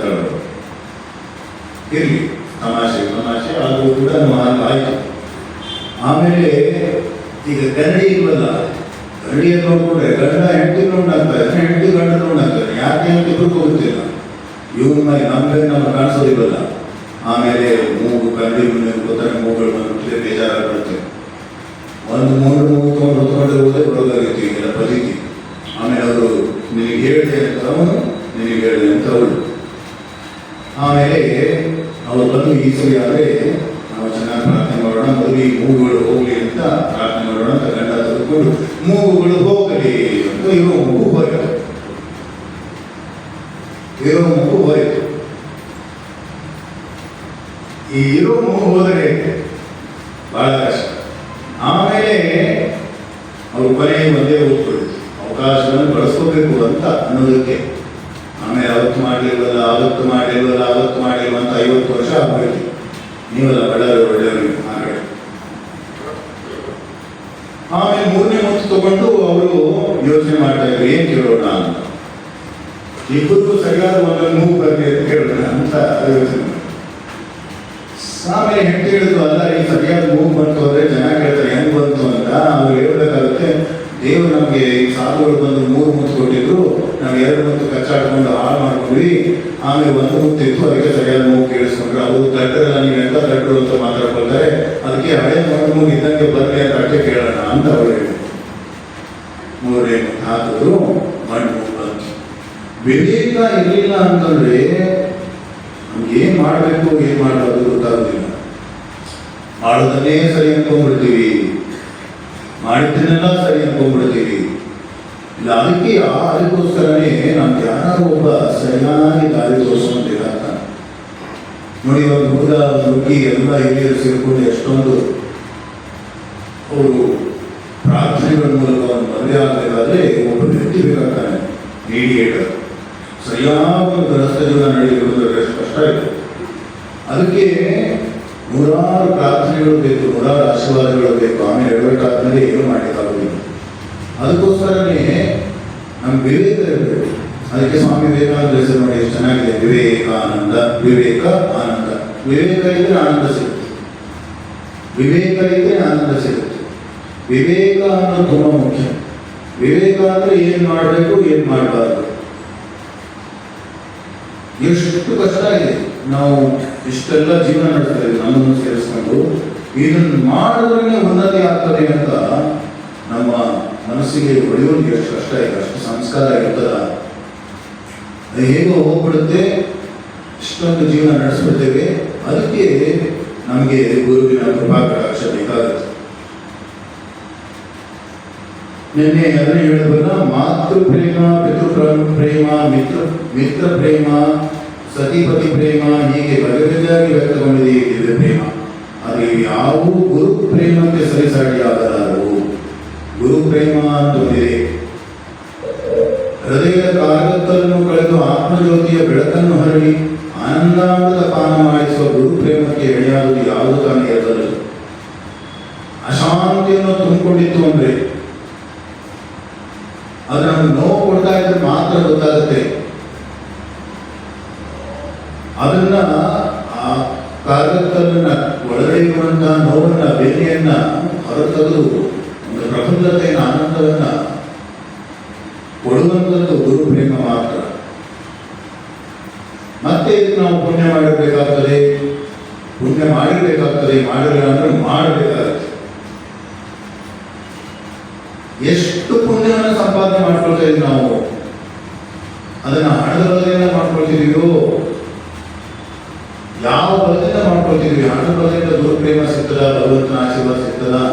ಸಿಗುತ್ತೆ, ಪುಣ್ಯ ಸಿಗ್ತದೆ, ದುಡ್ಡಿ ಆಗ್ತದೆ, ಸ್ವಲ್ಪ ಕಾಸ್ಮೆಟಿಕ್ ಲೌಕಿಕವಾಗಿ ಅನುಕೂಲಗಳು ಸಿಗುತ್ತೆ, ಸಿಗುತ್ತೆ. ಒಳಗಡೆ ಆನಂದವಾದ ಅಪರಿಮಿತವಾದ ಆನಂದ ಲಭಿಸುತ್ತೋ ಇಲ್ವೋ ಅಂತ ನೋಡ್ಬೇಕು. ಮಾನವರು ಇಂದು ಎಂತ ಮಹಿಮಾಂತನಾದರೂ ಇನ್ನೊಬ್ಬ ಶಿಷ್ಯನಾಗಿದ್ದವನೇ ತಾನೇ. ಆದ್ದರಿಂದ ಇಂದು ತನ್ನ ಬಳಿಗೆ ಬಂದ ಶಿಷ್ಯನ ಕಷ್ಟ ಸುಖಗಳನ್ನು ಕಾಣಲಿ. ನಿಜವಾದ ಗುರುವಿಗೆ ಶಿಷ್ಯರ ಭಕ್ತರ ಕಷ್ಟಗಳು ಗೊತ್ತಾಗುತ್ತೆ. ಯಾಕೆ? ಅವನು ಶಿಷ್ಯನೇ ಆದವನೇ ಅಲ್ವೇ. ನೋಡಿ, ತುಂಬಾ ಚೆನ್ನಾಗಿದೆ. ಗುರುವಿಗೆ ಸಲ್ಲಿಸಬಹುದಾದ ಸೂಕ್ತ ದಕ್ಷಿಣೆ ಅಂದರೆ ಪ್ರಾಮಾಣಿಕ ಭಾವದಿಂದ ಮಾಡುವ ಶ್ರದ್ಧಾಪೂರ್ವಕ ಸಾಧನೆ. ಏನಪ್ಪ ನೀವು ನಿಜವಾದ ಗುರುವಿಗೆ ದಕ್ಷಿಣೆ ಕೊಡೋದು ಅಂತಂದ್ರೆ, ಆ ಗುರು ಹೇಳಿದಂತಹ ಕೆಲವು ಸಾಧನೆಗಳನ್ನ ಅನುಷ್ಠಾನ ರೂಪ ತರುವುದೇ ನಿಜವಾದ ದಕ್ಷಿಣೆ. ಗುರುವೇ ಗುರು ಸೇವೆ ಪರಮ ಪಾವನಕರ ಎಂಬ ಮಾತಿದೆ, ಇದು ಸತ್ಯ. ಆದರೆ ಗುರು ಉಪದೇಶಿಸಿದ ವಾಕ್ಯಗಳಲ್ಲಿ ಶ್ರದ್ಧೆ ಇಟ್ಟು ಗುರು ನಿರ್ದೇಶಿಸಿದ ಮಾರ್ಗದಲ್ಲಿ ಮುನ್ನಡೆಯುತ್ತಿದ್ದರೆ ಅದು ಯಾವ ಗುರು ಸೇವೆಗೂ ಕಡಿಮೆಯಲ್ಲ. ಮಹಾಭಾರತದಲ್ಲಿ ಕಥೆ ಬರುತ್ತಲ್ವ, ಸಾಧುಗಳು ಧ್ಯಾನ ಕೂತ್ಕೊಂಡಿರ್ತಾರೆ. ಎಲ್ಲ ನಿಮ್ಗೆ ಗೊತ್ತು, ಗಿಡದ ಮೇಲ್ಗಡೆ ಒಂದು ಕಾರ್ಯ ಇರುತ್ತೆ, ಅವರು ಬಹಳ ಧ್ಯಾನ ಕೂತ್ಕೊಂಡಿರ್ತಾರೆ. ಅದು ಸ್ವಲ್ಪ ಐಎಸ್ಡಿಯನ್ನ ಹಾಕ್ಬಿಡುತ್ತೆ. ಅವರು ತಪೋನಿಷ್ಠ ಹಾಕ್ಬಿಟ್ಟಿರ್ತಾರೆ, ಕಂಡುಬಿಟ್ಟ ತಕ್ಷಣವೇ ಸುಟ್ಟು ಹೋಗುತ್ತೆ. ಅವಾಗ ಇವರಿಗೆ ಆನಂದ ಆಗುತ್ತೆ, ಅಪ್ಪ ನಮ್ಮ ಧ್ಯಾನದಿಂದ ಸುತ್ತೋಯ್ತು ಅಂತ. ಅದೊಂದು ಏನಾದ್ರು ಸ್ಥಿತಿಗಿತಿ ಬಂತು ಅಂದರೆ ಸ್ವಲ್ಪ ಒಳಗಡೆ ಅಹಂಕಾರ. ಈ ಅಶ್ವತ್ಥ ವೃಕ್ಷ ಕತ್ತರಿಸಿದ್ರೆ ನಾಳೆ ಬೆಳಗ್ಗೆ ಚಿಗುರು ಬಿಡುತ್ತೆ, ಅಹಂಕಾರ ಇವತ್ತು ಹೋಯ್ತು ನಾಳೆ ಬಂದೇ ಬಿಡ್ತದೆ. ಅದಕ್ಕೆ ಅವರಿಗೆ ಒಂದು ಗೊತ್ತಿರದೆ ಅಥವಾ ಗೊತ್ತಿದ್ದು ಈ ಮಾಯ ಎನ್ನುವ ಅಹಂಕಾರ ಬಂತು, ನನಗೆ ಈ ಸ್ಥಿತಿ ಆಗಿದೆ ಅಂತ. ಅವರು ಹಸುವಾಗಿರುತ್ತೆ, ಭಿಕ್ಷಾಟನೆ ಅಂತ ಹೋಗ್ತಾರೆ. ನನ್ನ ಮನೆಯನ್ನು ಹೋಗಿ ಓಂ ನಮೋ ಭಗವತೆ ನಾರಾಯಣಾಯ ವಾಸುದೇವಾಯ ಓಂ ನಮಃ ಶಿವಾಯ ಅಂತೇಳಿ ಕರೀತಾರೆ. ಕರೆದಾಗ ಆ ತಾಯಿ ಅದೇನೋ ಗೃಹಿಣಿ ಏನೋ ಸೇವೆ ಮಾಡ್ತಿರ್ತಾಳೆ. ದಯವಿಟ್ಟು ಸ್ವಲ್ಪ ತಾಳ್ಮೆಯಿಂದಿರಿ, ಬರುತ್ತೇನೆ ಅಂತ ಕೂಗ್ತಾಳೆ. ಕ್ಷಮೆ ಇರಲಿ ಅಂತ ಕೂಡ ಹೇಳ್ತಾಳೆ. ತುಂಬ ಸುಶೀಲೆ, ವಿನಮ್ರಳು. ಆದ್ರೆ ಇವರು ಆತಾನೆ ಕಾಗೆ ಸ್ವಲ್ಪ ಬಂದ್ಬಿಟ್ಟಿದ್ರಲ್ಲ, ಆತಾನೆ ಸ್ವಲ್ಪ ಏನಾದರೂ ಹೊಸದಾಗಿ ತಿಂಗಳು ಸಂಬಳ ಆದಾಗ ಬೇರೆ ಇರುತ್ತೆ ನಮ್ಮ ವರ್ಚಸ್ಸು. ಹಾಗೆಯೇ ಸ್ವಲ್ಪ ಹೊತ್ತಾದ್ರೂ ಬರೋದಿಲ್ಲ. ಅವರು ಜೋರಾಗಿ ಹೇಳ್ತಾರೆ, ಭವತಿ ಭಿಕ್ಷಾಂದೇವಿ ಅಂತ. ಆಗ ಅವಳು ಹೇಳ್ತಾಳಂತೆ, ಸುಟ್ಟೋಗ್ಲಿಕ್ಕೆ ನಾನು ಕಾರ್ಯ ಅಲ್ಲ ಅಂತ. ಸ್ವಾಮಿಗಳಿಗೆ ಬಹಳ ಕಷ್ಟಕ್ಕೀಡಾಯಿತು. ಯಾಕಂದ್ರೆ ಅವ್ರು ನೋಡೇ ಇಲ್ವಲ್ಲ. ಅವಳನ್ನು ನೋಡ್ದೇನೆ, ಇವರು ಅವಳನ್ನು ನೋಡಿದೆ, ಅವಳು ಇವ್ರನ್ನು ನೋಡ್ದೇನೆ. ಅವಳು ಒಳಗಿಂದ ಹೇಳ್ತಿರೋರು, ಗೃಹಿಣಿ ಮದುವೆ ಆಗಿದ್ದಾಳೆ, ಮಕ್ಕಳು ಮಾಡ್ಕೊಂಡ್ರು. ಗೃಹಿಣಿ ಹೇಳ್ತಿದ್ದಾಳೆ, ಸುಟ್ಟೋಗ್ಲಿಕ್ಕೆ ನಾನು ಕಾರ್ಯ ಅಲ್ಲ ಅಂತ. ತಣ್ಣಗಾದ್ರು. ಯಾಕೆಂದ್ರೆ ನಮಗೆ ನಮ್ಮ ಮಹಿಮಾನ ತಿಳಿದ್ರೆ ಮಾತ್ರ ನಾವು ತಣ್ಣಗಾಗ್ತೀವಿ. ಆಮೇಲೆ ಅವರು ಬಂದು ಯಾರು ಅಹಂಕಾರ ಪೆಟ್ಟುಕೊಟ್ರಲ್ಲ, ಆಗ ಅವರು ಕಣ್ಣಲ್ಲಿ ಒಂದು ಅಯ್ಯೋ ಮಾಯೆ ಅನ್ನೋದು ಏನಾದರೂ ತಪ್ಪ ಗೊತ್ತಾಗೋದಿಲ್ಲ. ಅದು ಬಹಳ ಕಷ್ಟ, ತೀವ್ರವಾಗಿ ಸಾಧನೆ ಮಾಡಬೇಕು, ಗೊತ್ತಾಗುತ್ತೆ. ಆದರೂ ಕೂಡ ತೀವ್ರವಾಗಿ ಸಾಧನೆ ಮಾಡಿದೀವಿ ಅಂತಂದ್ರೂ ಕೂಡ ಗುರುವಿನ ಮಾರ್ಗದರ್ಶನದಲ್ಲಿ ಮಾಡಬೇಕು. ಯಾರು ಹೇಳಿದ್ದಾರೆ ಅಂತ ಏನೋ ಹೆಚ್ಚು ಕಡಿಮೆ ಆಗ್ಬಿಟ್ಟು ಆಮೇಲೆ ಅದು ಶರೀರ ತಡ್ಕೊಳ್ಳೋದಿಲ್ಲ. ಹಾಗೆ ಸಂದರ್ಭದಲ್ಲಿ ಹೇಳ್ತಿರ್ತೀನಿ, ಅಥವಾ ತಪ್ಪ ಮಾಡಿ ನಿನ್ನೆ ವೃಕ್ಷಾಸ್ಪತ್ರೆಗೆ ಹೋಗ್ಬಿಟ್ಟು ಕಷ್ಟ. ತುಂಬ ಬಿಗಿಯಾಗಿ ಹಿಡ್ಕೊಳ್ತಾರೆ ನೋಡಿ ಮೈನ. ನರಗಳನ್ನು ಹಿಡ್ಕೊಂಡ್ರೆ ನರಕ್ಕೆ ತುಂಬ ಒತ್ತಡ ಆಗಿ ನರರೋಗ ತಜ್ಞರ ಹತ್ರ ಹೋಗ್ಬೇಕಾಗತ್ತೆ. ತುಂಬ ಲೂಸಾಗಿ ಕೂತ್ಕೊಂಡ್ರಂತಂದ್ರೆ ಸೈಕ್ಯಾಟ್ರಿಸ್ಟ್ ಹತ್ರ ಹೋಗ್ಬೇಕಾಗತ್ತೆ. ಸಮಾಧಾನದಿಂದ ಇರೋದು.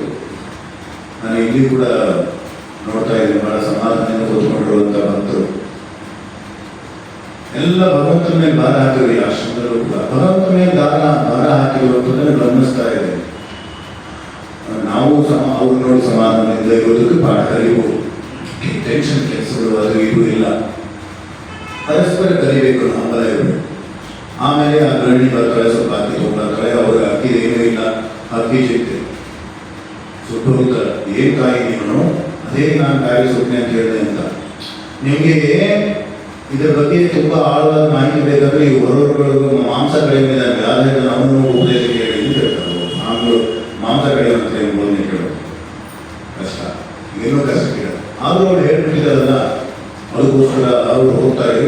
ಅವ್ರು ಹೋಗ್ತಿರ್ತಾರೆ, ಮಾಂಸ ಕಡಿತಿರ್ತಾರೆ, ಹಿಂಸೆ ಅದನ್ನು ಕಡಿತಿರ್ತಾನೆ. ಅವನು ಅಷ್ಟು ದೂರ ಹೇಳ್ತಾನೆ, ಓ ಆ ತಾಯಿ ಕಳಿಸಿದ ಬನ್ನಿ ಗುರುಗಳೇ ಕೂತ್ಕೊಂಡಿದ್ರೆ ಹೇಳ್ತು ಅಂತ ನಮಸ್ಕಾರ. ಏನು ಅದ್ಭುತ ನೋಡಿ, ಎಂತಹ ಮಹಾತ್ಮರೆಲ್ಲ ಆಗೋ ವ್ಯಾಧಗೀತೆ ಅಂತ ಇದೆ. ಎಂತಹ ಮಹಾತ್ಮರು ಭಕ್ತರಾಗಿ ಹೋಗಿದ್ದಾರೆ. ನಾವು ಹೇಗೆ ಬದುಕ್ತಾ ಇದೀವಪ್ಪ, ನಿಕೃಷ್ಟವಾಗಿ ಸಾಧನೆ ಮಾಡದೆ ಕೆಲಸದಾಗುವಂತರ ಬದುಕ. ಇಂತಿಂತಹ ಗೃಹಸ್ಥರು, ಇಂತಿಂಥ ಸನ್ಯಾಸಿಗಳಾಗಿ ಹೋಗಿರುವಂಥ ಈ ಮಣ್ಣಿನಲ್ಲಿ ಅಯ್ಯೋ ಏನಂತ ಭಿಕ್ಷುಕರ ಥರ ವರ್ತಿಸೋದು ಎಷ್ಟು ಶೋಭಿತತೆ, ಎಷ್ಟು ಘನತೆ ಇರಬೇಕು, ಎಷ್ಟು ಆತ್ಮಸಂಪನ್ನರಾಗಿರಬೇಕು. ಅವರು ಒಳಗಡೆ ಮಾಂಸ ಕಡಿದು ಕಸ್ಟಮರ್ಸ್ಗೆ ಗ್ರಾಹಕರಿಗೆ ಹಾಕೋತಾ ಇರ್ತಾರೆ. ಮಧ್ಯಕ್ಕೆ ಹೋಗಿ ಒಳಗಡೆ ಹೋಗಿ ಬರ್ತಿರ್ತಾರೆ. ಸ್ವಾಮಿಗಳು ಸೂಕ್ಷ್ಮ ನೋಡ್ತಿರ್ತಾರೆ. ಆಮೇಲೆ ಎಲ್ಲ ಕೆಲಸ ಮುಗಿಸೋದೆಲ್ಲ ತೊಳೆದು ತಗೊಂಡು ಬಂದು ಅವ್ರು ಒಂದು ತಟ್ಟೆ ತಂದು ಸ್ವಾಮಿಗಳ ಪಾದ ಎಲ್ಲ ಪೂಜೆ ಮಾಡಿ ಅವ್ರು ಮುಜುಗರ ಪಡ್ಕೊಳ್ತಾರೆ. ನೀನೇ ಮಹಾತ್ಮ ಅರ್ಥം ನಾನು ಅವರೇ ಕಳಿಸಿದ್ದು ಹೆಂಗೆ ಹೇಳಪ್ಪ ಅಂತ. ಇಲ್ಲ ನೀವು ಗುರುಗಳೇ ಅಂತ ನಮಸ್ಕಾರ ಮಾಡಿ ಒಳಗಡೆ ಅದೇ ಮಧ್ಯೆ ನೀನು ವ್ಯಾಪಾರ ಮಾಡ್ತಾ ಒಳಗಡೆ ಹೋಗ್ತಿದ್ದೆ ಅಂತ ಕೇಳಿದಾಗ ನನ್ನ ತಂದೆ ತಾಯಿ ವಯಸ್ಸಾಗಿದ್ದಾರೆ, ಅವರು ಸೇವೆ ಮಾಡದೆ ದೇವರ ಸೇವೆ ಮಾಡಿದಂಗೆ ಅಂತ. ಈ ಗೃಹಿಣಿಯರು ಹೇಳ್ತಾರೆ, ಯಾವ ಥರ ಮನೆ ಅಂತ ನಮ್ಮ ಗಂಡ ಕಾಯಿಲೆ ಬಿಟ್ಟಿದ್ದಾನೆ, ಅದಕ್ಕೆ ಅವನು ಸೇವೆ ಮಾಡದೆ ಪತಿ ಸೇವೆ ಮಾಡದೆ ದೇವರ ಸೇವೆ ಮಾಡಿದಂಗೆ ಅನ್ಕೊಂಡ್ತೀನಿ, ನಾನು ಬೇರೆ ಗೊತ್ತಿಲ್ಲ, ನಾನು ಅಲ್ಬಿಡು ಅಂತ ಅವಳು ನಿರಂತರವಾಗಿ ಹೇಳಿರ್ತಾಳೆ. ಅಲ್ಲಿ ಪತಿ ಸೇವೆ ಅನುಸೂಯನ ಕಥೆ ಬರುತ್ತಲ್ವಾ, ಪತಿ ಸೇವೆ.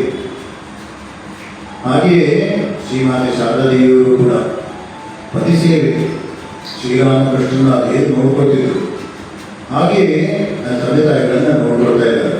ಹೌದು, ಅವಾಗ ಧನ್ಯ ಅಂಥೇಳಿ ಆ ವ್ಯಾಧ ಕೆಲವು ಬೋಧನೆಯನ್ನು ಮಾಡ್ತಾರಂತೆ, ಅದೇ ವ್ಯಾಧ ಗೀತೆ ಆಗಿದೆ. ಹಾಗೆಯೇ ಗುರು ಸೇವೆ ಅನ್ನೋದು ಪರಮ ಪಾವನಕರ. ಎಲ್ಲಿ ಗುರುಗಳನ್ನು ನೋಡ್ಕೊಂಡು ಹೋಗೋದು? ಈಗ ಇರುವಂಥವರು ಮಾತೃ ದೇವೋಭವ, ದೇವದೇವ ತಂದೆ ತಾಯಿಗಳನ್ನು ಸೇವೆ ಮಾಡೋದು, ಅವರ ಸೇವೆ ಮಾಡೋದು, ಮಕ್ಕಳನ್ನ ದೇವರು ಅಂತ ಸೇವೆ ಮಾಡೋದು, ಯಾರು ಮನೆಗೆ ಅತಿಥಿಗಳು ಬಂದಂತಂದ್ರೆ ಅವ್ರನ್ನ ಭಗವಂತ ಅಂತ ಉಪಚಾರ ಮಾಡೋದು, ಈ ಥರದ್ದೆಲ್ಲ ಪ್ರಾಮಾಣಿಕವಾಗಿ ನಾವು ಯಾವುದೇ ಕಾಮನೆಗಳಿಂದ ಏನಾದರೂ ಮಾಡ್ತಾ ಇದ್ರೆ ಆ ಗುರುವೇ ನಿಮ್ಮನ್ನು ನೋಡ್ಕೊಂಡು ಬರ್ತಾನೆ. ಅದರ ನಂಬಿಕೆ ಇರಬೇಕು ನಮಗೆ. ಗುರುಭಕ್ತಿ ಇಲ್ಲದವರ ಪಾಲಿಗೆ ಆಧ್ಯಾತ್ಮಿಕ ಮಾರ್ಗ ಅತಿ ದುರ್ಗಮ. ಗುರುಭಕ್ತಿ ಇಲ್ಲ ಅಂದರೆ ಆಧ್ಯಾತ್ಮಿಕ ಮಾರ್ಗ ಬಹಳ ದುರ್ಗಮ. ಗುರುಭಕ್ತಿಯನ್ನು ತುಂಬಿಕೊಳ್ಳುವವರ ಪಾಲಿಗೆ ಅದೇ ಮಾರ್ಗ ಅತ್ಯಂತ ಸುಗಮ. ಗುರುವಿನಲ್ಲಿ ಭಕ್ತಿ, ಯಾವ ಗುರು ಅಂತ ಅನ್ಕೊಂಡಿರ್ತೀವೋ ಅವನೇ ದೇವರು ಅಂತ ಅನ್ಕೊಂಡು. ಆಸ್ತಿ ಕೊಡ್ತಾನಂತ ಅಪ್ಪನ ಪ್ರೀತಿಸೋದಲ್ಲ. ಸಂದರ್ಭೋಚಿತವಾಗಿ ಹೇಳಿದೆ, ತಂದೆಯಪ್ಪ ಜನ್ಮ ಕೊಟ್ಟ ತಂದೆ ದೇವರನ್ನೇ, ನೀನು ಪಾದ ಪೂಜೆ ಮಾಡೋದೇ ನನ್ನ ಜನ್ಮದ ಧರ್ಮ ಅಂತ ಅನ್ಕೊಂಡು ಮಾಡೋದು. ಇದೆಲ್ಲ ಧರ್ಮ ಸೂಕ್ಷ್ಮಗಳು. ಗುರುವಿನ ಬಾಹ್ಯ ಲಕ್ಷಣಗಳನ್ನೇ ಲಕ್ಷ್ಯದಲ್ಲಿಟ್ಟುಕೊಂಡು ಅವನ ಬಾಹ್ಯ ವ್ಯಕ್ತಿತ್ವವನ್ನೇ ಆರಾಧಿಸ ಹೊರಟಾಗ ಅದು ವ್ಯಕ್ತಿ ಪೂಜೆಯಲ್ಲಿ ಪರ್ಯಾವಸನ ಮಾಡಬಹುದು. ಗುರು ಸ್ವಲ್ಪ ಬಾಹ್ಯ ಲಕ್ಷಣಗಳನ್ನು ಏನೇನೋ ಅಲಂಕಾರಗಳನ್ನು ಮಾಡಿಕೊಳ್ಬೇಕಾಗ್ತದೆ, ಸಂಪ್ರದಾಯ ಇರ್ಬೋದು, ಏನೋ ಏನೇ ಇರ್ಬೋದು. ಆದರೆ ಅದನ್ನೇ ಪೂಜೆ ಮಾಡ್ತಾರೆ ಅವನ ವ್ಯಕ್ತಿ, ಅವನು ಕೂಡ ಕಳೆದು ಹೋಗ್ತಾನೆ, ಶರೀರಗೊಳ್ತಿರ್ತಾನೆ. ಆದರೆ ಗುರುವಿನ ಅಂತರಂಗದ ಪ್ರಕಾರ ಜ್ಯೋತಿಯ ಕಡೆಗೆ ಮನೆಟ್ಟ ಶಿಷ್ಯನ ಪಾಲಿಗೆ ಅದೇ ಶಕ್ತಿ ಪೂಜೆ. ಪರಮಹಂಸ ನೋಡಿ ಒಂದು ಪಂಚೆ ಅದು ಕೂಡ ನಿಲ್ತಿರ್ಲಿಲ್ಲ ಅಂತೆ, ಅಂತೆ. ಹಾಗೆಯೇ ಅವರ ಪ್ರಕಾರ ಜ್ಯೋತಿಯ ಕಡೆಗೆ ನಮಗೆ ಒಳಗೆ ಆತ್ಮ ಜ್ಯೋತಿ ಪ್ರಖರವಾಗಿ ಬೆಳಗ್ತಾ ಇದೆ. ಅದನ್ನು ಗುರುತಿಸಿದವರು ಸ್ವಾಮಿ ವಿವೇಕಾನಂದರು, ಶ್ರೀಮಾತೆ ಶಾರದಾದೇವಿಯವರು. ಈಗ ನಮ್ಮ ಪೂಜ್ಯ ಸ್ವಾಮಿ ಗೌತಮಾನಂದಿ ಮಹಾರಾಜರಿಗೆ 97 ವಯಸ್ಸು. ಈ ವಿಶ್ವದೆಲ್ಲ ಸಂಚಾರ ಮಾಡ್ತಿರ್ತಾರೆ. ಸೆಪ್ಟೆಂಬರ್ನಲ್ಲಿ ಬೆಂಗಳೂರು ರಾಮಕೃಷ್ಣ ಆಶ್ರಮ ಬರ್ತಾ ಇದ್ದಾರೆ. 97 ವಯಸ್ಸು. ಇವರು ಕೂಡ ಸಮಾಧಾನದಿಂದ ಹೋಗಿ ರಾಮಕೃಷ್ಣರಿಗೆ ದೀರ್ಘದಂಡ ಪ್ರಣಾಮವನ್ನು ಮಾಡ್ತಾರೆ. ಗುರು ಶಿಷ್ಯನಿಂದ ಎಷ್ಟೇ ದೂರದಲ್ಲಿ ಇರಲಿ, ಈಗ ಉದ್ಧಾರವಾಗಲಿ ಎಂದು ಗುರುದೇವರಿಂದ ಹೊರಟ ಒಂದೇ ಒಂದು ಕೃಪಾಸ್ಪಂದನ ಶಿಷ್ಯನನ್ನು ನವಮಂಡಲಕ್ಕೆ ಎತ್ತಿಬಿಡುತ್ತದೆ.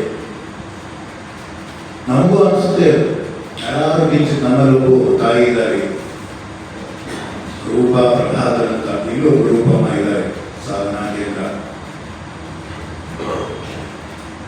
ಆ ತಾಯಿ ನನ್ನನ್ನೇ ರಾಮಕೃಷ್ಣ ಅನ್ಕೊಂಡಿದ್ದಾರೆ. ಮಕ್ಕಳು ಮೊಮ್ಮಕ್ಕಳೆಲ್ಲ ಇದ್ದಾವೆ, ಅವರು ದೊಡ್ಡತನ. ನಾವು ಅವರ ಅಂದಕ್ಷಣೆ ರಾಮಕೃಷ್ಣ ಆಗೋದಿಲ್ಲ. ಮಹಾತಾಯಿ. ನಾನು ಎಷ್ಟೋ ಸರಿ ಅನ್ಕೋತಾ ಇರ್ತೇನೆ, ಮುಂದಿನ ಜನರಲ್ಲಿ ಏನಾದರೂ ಅಕಸ್ಮಾತ್ ಮೋಕ್ಷ ಸಿಗದಿದ್ರೆ ಅವ್ರ ಹೊಟ್ಟೆ ಹೋಗ್ಬೇಕು ಅಂತ ಅನಿಸ್ತಾರೆ. ಅಷ್ಟು ಭಕ್ತಿ ಮನೆ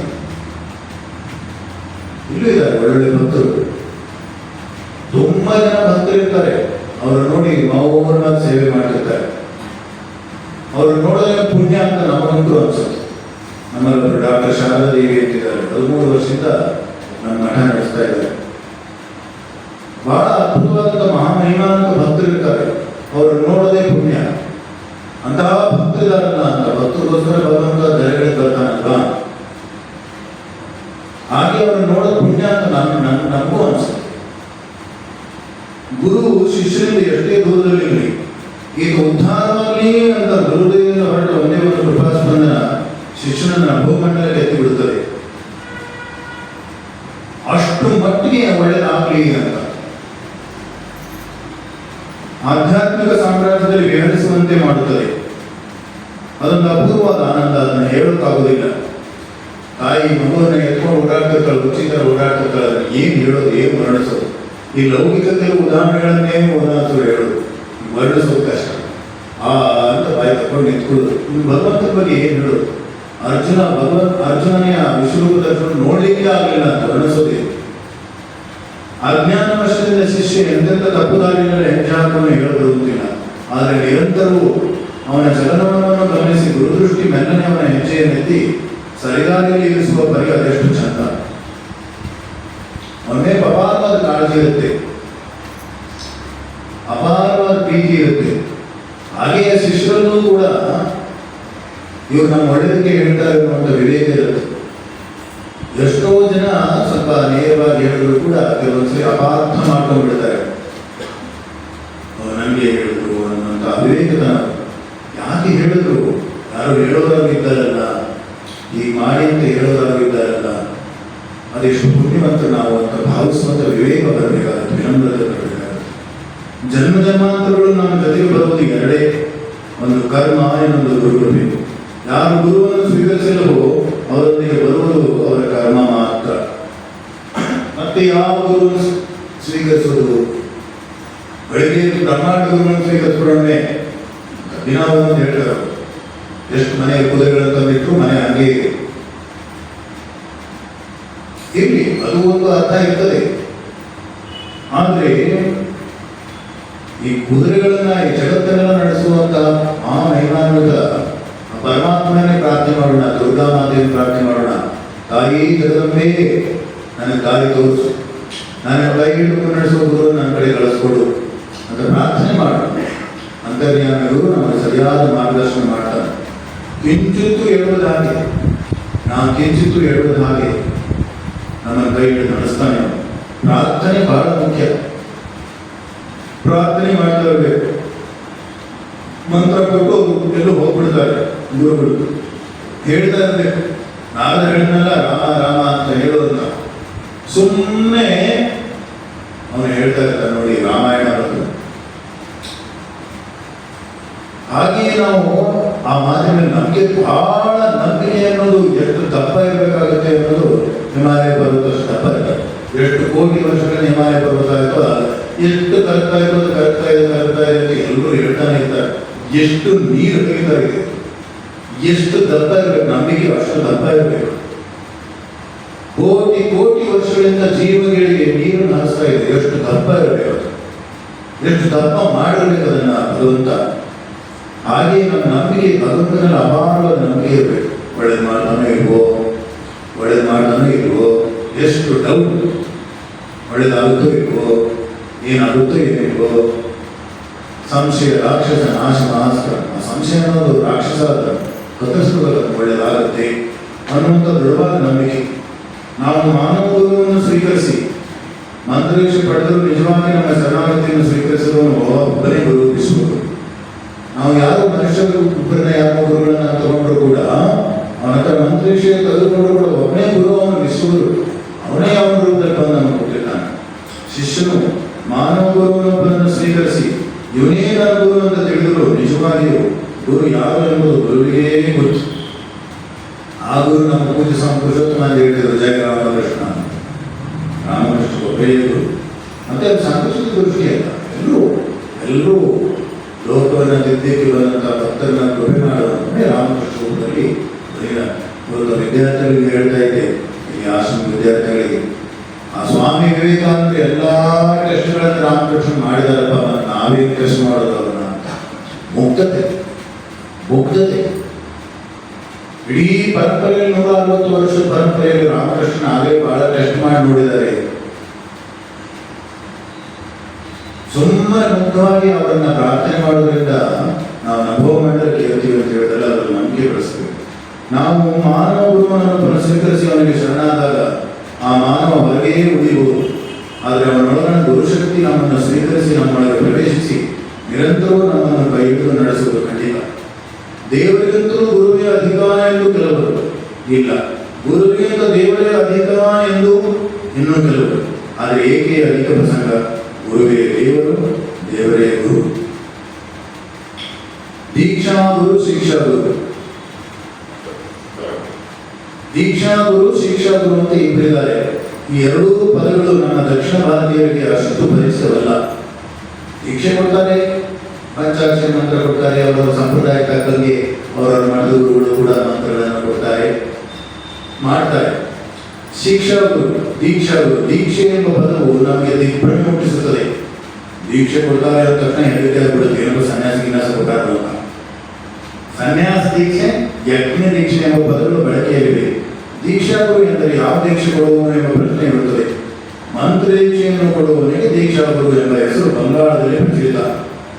ಮಂತ್ರ ದೀಕ್ಷೆ ಕೊಡುವುದು ಅಂದರೆ ಏನರ್ಥ? ಮಂತ್ರೋಪದೇಶ ಮಾಡುವುದೆಂದೇ ಅರ್ಥ. ಮಂತ್ರವನ್ನು ಉಪದೇಶ ಮಾಡುವುದು. ಮಂತ್ರ ಎಂದರೇನು? ಮನನಾತ್ರಾಯತೆ. ಮನನ ಮಾಡಿದವನನ್ನು ದುಃಖ ಸಾಗರದಿಂದ ಪಾರು ಮಾಡುತ್ತದೆ. ಆ ಕೊಟ್ಟ ಮಂತ್ರವನ್ನು ಪ್ರಾಮಾಣಿಕವಾಗಿ ಜಪಿಸುವುದರಿಂದ ಬಾಧೆಗಳು, ತಾಪತ್ರಯಗಳು ದೂರವಾಗುತ್ತದೆ. ಅದಕ್ಕೆ ಮಂತ್ರ ಅಂತ ಹೆಸರು. ಜನನ ಮರಣಗಳೆಂಬ ದುಃಖದಿಂದ ಪಾರು ಮಾಡುವಂಥ ಮಂತ್ರವನ್ನು ಉಪದೇಶಿಸುವುದು ದೀಕ್ಷರು. ಈ ಹುಟ್ಟು ಸಾವಿರ ಈ ಒಂದು ಬಂಧನದಿಂದ ಅಥವಾ ಬಂಧನದಿಂದ, ಬಂಧನ ಒಂದು ಕಷ್ಟ, ಬಂಧನ ಕಷ್ಟ, ಎರಡು ಕಷ್ಟವೇ ಶರೀರ. ಇನ್ನು ಹಣ. ಅದಕ್ಕೆ ಶ್ರೀರಾಮಕೃಷ್ಣ ಕಾಮ ಕಾಂಚನ ಅಂತ ಹೇಳಿದ್ರು. ಅಹಂಕಾರ ಹೇಳಿಲ್ಲ. ಕಾಮ ಕಾಂಚನವೇ ಅದೇ ಅಹಂಕಾರ ತಂದು ಕೊಡ್ತೇವೆ. ಕಾಮನೇ ನಾನು ಅಂತ ಬರ್ತದೆ, ಕಾಂಚನ ನನ್ನ ಹತ್ರ ಇದೆ ಅಂತ ಬರ್ತದೆ. ಆ ಕಾಮಕಾಂಚನ ತ್ಯಾಗವನ್ನು ಮಾಡುವುದು. ಅದಕ್ಕೆ ಆ ಕಾಮನೆಗಳು ಮನಸ್ಸಿನಿಂದ ದೇಹದಿಂದ ಹೋಗಬೇಕು ಅಂತಂದ್ರೆ, ಯಾಕೆಂದ್ರೆ ಕಾಮ ಇರಗಡೆ ರಾಮ ಇಲ್ಲ, ರಾಮ ಇರಗಡೆ ಕಾಮ ಇಲ್ಲ. ಕಾಮ ಇತ್ತು ಅಂದ್ರೆ ಭಗವಂತ ಬರೋದಿಲ್ಲ. ಅದಕ್ಕೆ ಅದು ಹೋಗ್ಬೇಕು ಅಂದ್ರೆ ಏನ್ ಮಾಡಬೇಕು? ಮಂತ್ರ ದೀಕ್ಷೆ ತೆಗೆದುಕೊಳ್ಬೇಕು, ಗುರುಗಳ ಬಳಿ ಸಾಗಬೇಕು. ದೀಕ್ಷಾ ಗುರು ಮಂತ್ರೋಪದೇಶ ಮಾಡಿ ಕೆಲವಾರು ಅಮೂಲ್ಯ ಸಲಹೆಗಳನ್ನು ಹೇಳಿ ಬೇರೆಡೆಗೆ ಹೊರಟು ಹೋಗ್ಬಿಡ್ತಾನೆ. ಇಂಥ ಶಿಷ್ಯನು ಅಂತ ಭಕ್ತರು ಅನ್ಕೋಬಹುದು, ಭಕ್ತರು ಕೂಡ ಅನ್ಕೋಬಹುದು. ಭಕ್ತರು ಕೂಡ ನಿಮಗೂ ಮಂತ್ರ ದೀಕ್ಷೆಯನ್ನು ರಾಮಕೃಷ್ಣಾಶ್ರಮದಲ್ಲಿ ಕೊಡ್ತಾರೆ, ಕೆಲವು ನಿಯಮಗಳಿದೆ. ಈ ತಮ್ಮ ಶಿಷ್ಯನ ಮಂತ್ರಕ್ಕೆ ಮೊದಲಾದ ಸಾಧನೆಗೆ ಇಳಿರ್ತಾನೆ. ಸಾಧನೆಗೆ ತೊಡಗಿದೊಡನೆ ಕೆಲವು ಸಮಸ್ಯೆಗಳು ಮುಂದುವರೆದಂತೆ ಮತ್ತಷ್ಟು ಸಮಸ್ಯೆಗಳು ತಲೆದೋರಲು ಆರಂಭಿಸುತ್ತವೆ. ಇದು ಸಹಜ. ಆದರೆ ಸಮಸ್ಯೆಗಳನ್ನು ಬಗೆಹರಿಸಿಕೊಳ್ಳುವುದು ಹೇಗೆ? ಆ ಸಾಧನೆಗೆ ಬರುವವನೇ ಸಮೀಪದಲ್ಲಿರುವ ಶಿಕ್ಷಾ ಗುರು. ಆ ದೀಕ್ಷಾ ಗುರುಗಳು ಮಂತ್ರ ದೀಕ್ಷೆ ಕೊಟ್ಟು ಹೋಗ್ಬಿಡ್ತಾರೆ. ಹಾಗೆಯೇ ರಾಮಕೃಷ್ಣ ಆಶ್ರಮ ಅಥವಾ ನಿಮ್ಮದೇ ಒಂದು ಯಾವ್ದಾದ್ರು ಇದ್ರೆ ಅದು ಸರಿಯಾಗಿ ವೈರಾಗ್ಯಪೂರ್ಣವಾಗಿ ಅವರು ನೋಡಿದ್ರೆ ಧ್ಯಾನ ಮಾಡ್ಬೇಕನ್ನಿಸ್ತದೆ, ಅವ್ರು ನೋಡಿದ್ರೆ ಜಪ ಮಾಡ್ಬೇಕನ್ನಿಸ್ತದೆ, ಅವ್ರನ್ನ ನೋಡಿದ್ರೆ ದೇವರನ್ನು ನೋಡ್ಬೇಕನ್ನಿಸ್ತದೆ, ಅವ್ರನ್ನ ನೋಡಿದ್ರೆ ಎಲ್ಲ ಜೀವಿಗಳ ಸೇವೆ ಮಾಡ್ಬೇಕನ್ನಿಸ್ತದೆ, ಎಲ್ಲರೂ ಭಗವಂತನನ್ನು ಕಾಣ್ಬೇಕನ್ನಿಸ್ತದೆ. ಅವರೇ ದೀಕ್ಷಾ ಗುರು, ಶಿಕ್ಷಾ ಗುರು. ಏನೋ ನಮ್ದು ಸ್ವಲ್ಪ ಸ್ವಲ್ಪ ಕೆಲಸ ಆಗ್ಬಿಡುತ್ತೆ ಅಂತ ಅವ್ರನ್ನೂ ಬಳಸ್ಕೊಳ್ಳೋದಲ್ಲ. ಆಮೇಲೆ ದೇವರು ಬೇರೆ ಬಳಸ್ಬಿಡ್ತಾನೆ, ಆಮೇಲೆ ಬಹಳ ಕಷ್ಟ. ಒಂದೇ ಉದ್ದೇಶ, ದೇವರನ್ನು ಪಡಿಬೇಕು, ನೆಮ್ಮದಿಯಿಂದ ಜೀವನ ನಡೆಸಬೇಕು, ಸೇವೆ ಮಾಡಬೇಕು, ಜನ್ಮ ಪಾವನ ಆಗಬೇಕು, ಕೃತಾರ್ಥವಾಗಬೇಕಿದೆ. ಉದ್ದೇಶ ಅದೇ ಇರಬೇಕು, ಸಕಾರಾತ್ಮಕವಾಗಿರ್ಬೇಕು. ಕಪಟತನ ಬಂತು, ನೆನ್ನೆ ಹೇಳಿದ ಕಪಾಟ ಹಾಕ್ಬಿಡ್ತಾನೆ ದೇವರು. ಆಗ ಸಾಧನೆಗೆ ಬರುವವನೇ ಸಮೀಪದಲ್ಲಿರುವ ಶಿಕ್ಷಕರು. ಸಾಧನೆಯ ವಿಭಿನ್ನ ಬಗೆಗಳನ್ನು ತಿಳಿಯಾಗಿ ವಿವರಿಸಿ ಪಯಣವನ್ನು ಸುಗಮಗೊಳಿಸುವವನೇ ಶಿಕ್ಷಕರು. ಸಾಧನೆಯ ನಡುವೆ ತಲೆದೋರುವ ಅಶ್ರದ್ಧೆ, ಅಪನಂಬಿಕೆ, ಭಯ ಇವುಗಳನ್ನು ಹೋಗಲಾಡಿಸುತ್ತಾ ನಮಸ್ಫೂರ್ತಿಯನ್ನು ತುಂಬುವವರೇ ಶಿಕ್ಷಕರು. ಹಂತವಾಗಿ ಅವನ ಹತ್ರ ಸುಳಿತಾ ಇದ್ದರೆ, ಅವನ ಹತ್ರ ಬರ್ತಾ ಇದ್ರೆ ಸುಮ್ಮನೆ ಅವನು ನೋಡಿದ್ರು ಕೆಲವೊಂದ್ಸರಿ ಎಷ್ಟೋ ಮನಸ್ಸಿಗೆ ಸಮಾಧಾನ ಆಗುತ್ತೆ, ಮನಸ್ಸಿನಲ್ಲಿರುವ ಪ್ರಶ್ನೆಗಳು ದೂರ ಆಗುತ್ತೆ. ಸಾಧಕರಲ್ಲಿ ಕೆಲವರು ಸಂಸಾರ ಬಂದಿಗಳಾಗಿರ್ಬೋದು ಇರ್ತಾರೆ, ಇನ್ನು ಕೆಲವರು ನೈಷ್ಠಿಕ ಬ್ರಹ್ಮಚರ್ಯ ಎತ್ತುಕೊಂಡು ಸಾಧನ ನಿರತರಾಗಿರ್ಬೋದು.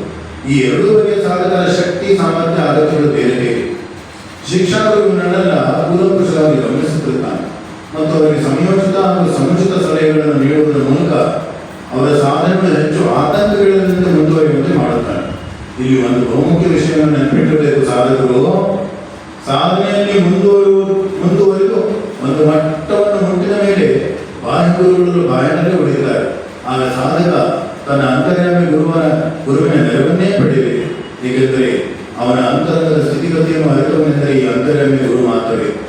ಸರ್ವಗುರುಗಳಿಗೂ ಸದಾ ನಮಸ್ಕಾರ. ಇದು ಪೂಜ್ಯ ಸ್ವಾಮಿ ಪುರುಷೋತ್ತಮಾನಂದಜಿ ಬರೆದಿರುವಂತಹ ಒಂದು ಸಣ್ಣ ಪುಟ್ಟ ಗ್ರಂಥ. ಇಲ್ಲಿ ಮಾನ್ಯ ಜಗನ್ನಾಥವರು ಪುಸ್ತಕವನ್ನು ತರಿಸುವಾಗ ಇದನ್ನು ಕೂಡ ತರಿಸ್ಬೋದು. ಎಲ್ಲರೂ ಈ ಪುಸ್ತಕವನ್ನು ಕೊಂಡ್ಕೊಂಡು ಓದಿ ಕೊನೆಗೆ ಆ ಭಕ್ತ ಕೇಳಿದ ಹಾಗೆ ಈ ಜಗವನ್ನು ನಂಬಿಸುವ ಎಲ್ಲ ಹಾಡನ್ನು ಹೇಳಿ ನಾವು ಪಾಲಿನ ಕರ್ತವ್ಯವನ್ನು ಮುಗಿಸ್ತೇವೆ. ಬಹಳ ಅದ್ಭುತವಾದಂಥ ಒಂದು ಭಜನೆ ಹಾಡನ್ನು ರಚಿಸಿದ್ದಾರೆ ಪೂಜ್ಯ ಸ್ವಾಮಿ ಪುರುಷೋತ್ತಮಾನಂದ ಮಹಾರಾಜರು.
ಎಷ್ಟು ಸಾವು ಏನು ನೋವು,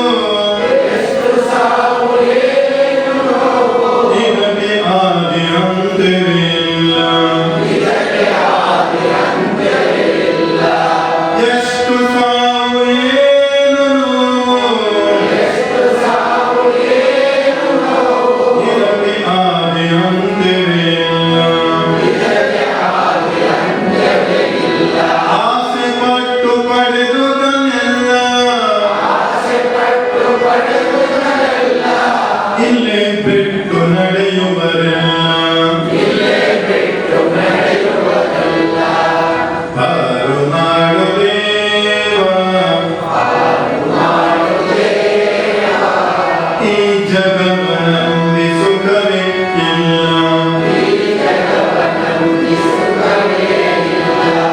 ಹೇ ದೇವ ನೀನೊಬ್ಬನೇ,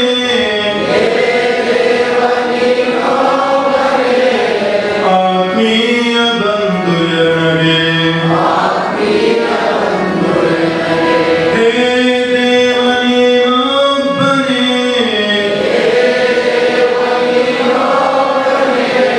ಆತ್ಮೀಯ ಬಂಧು ಎನಗೆ. ಪ್ರೀತಿ ನೀಡುವವರಲ್ಲಿ ನಿನ್ನನ್ನು ಬಿಟ್ಟರಿಲ್ಲ. ಹೇ ದೇವ ನೀನೊಬ್ಬನೇ, ಆತ್ಮೀಯ ಬಂಧು ಎನಗೆ. ಪ್ರೀತಿ ನೀಡುವವರಲ್ಲಿ ನಿನ್ನನ್ನು ಬಿಟ್ಟರಿಲ್ಲ. ಈ ಜಗವನಂಬಿ ಸುಖವೇ ಇಲ್ಲ. ಪಾರು ಮಾಡು ದೇವ, ಈ ಜಗವನಂಬಿ ಸುಖವೇ ಇಲ್ಲ.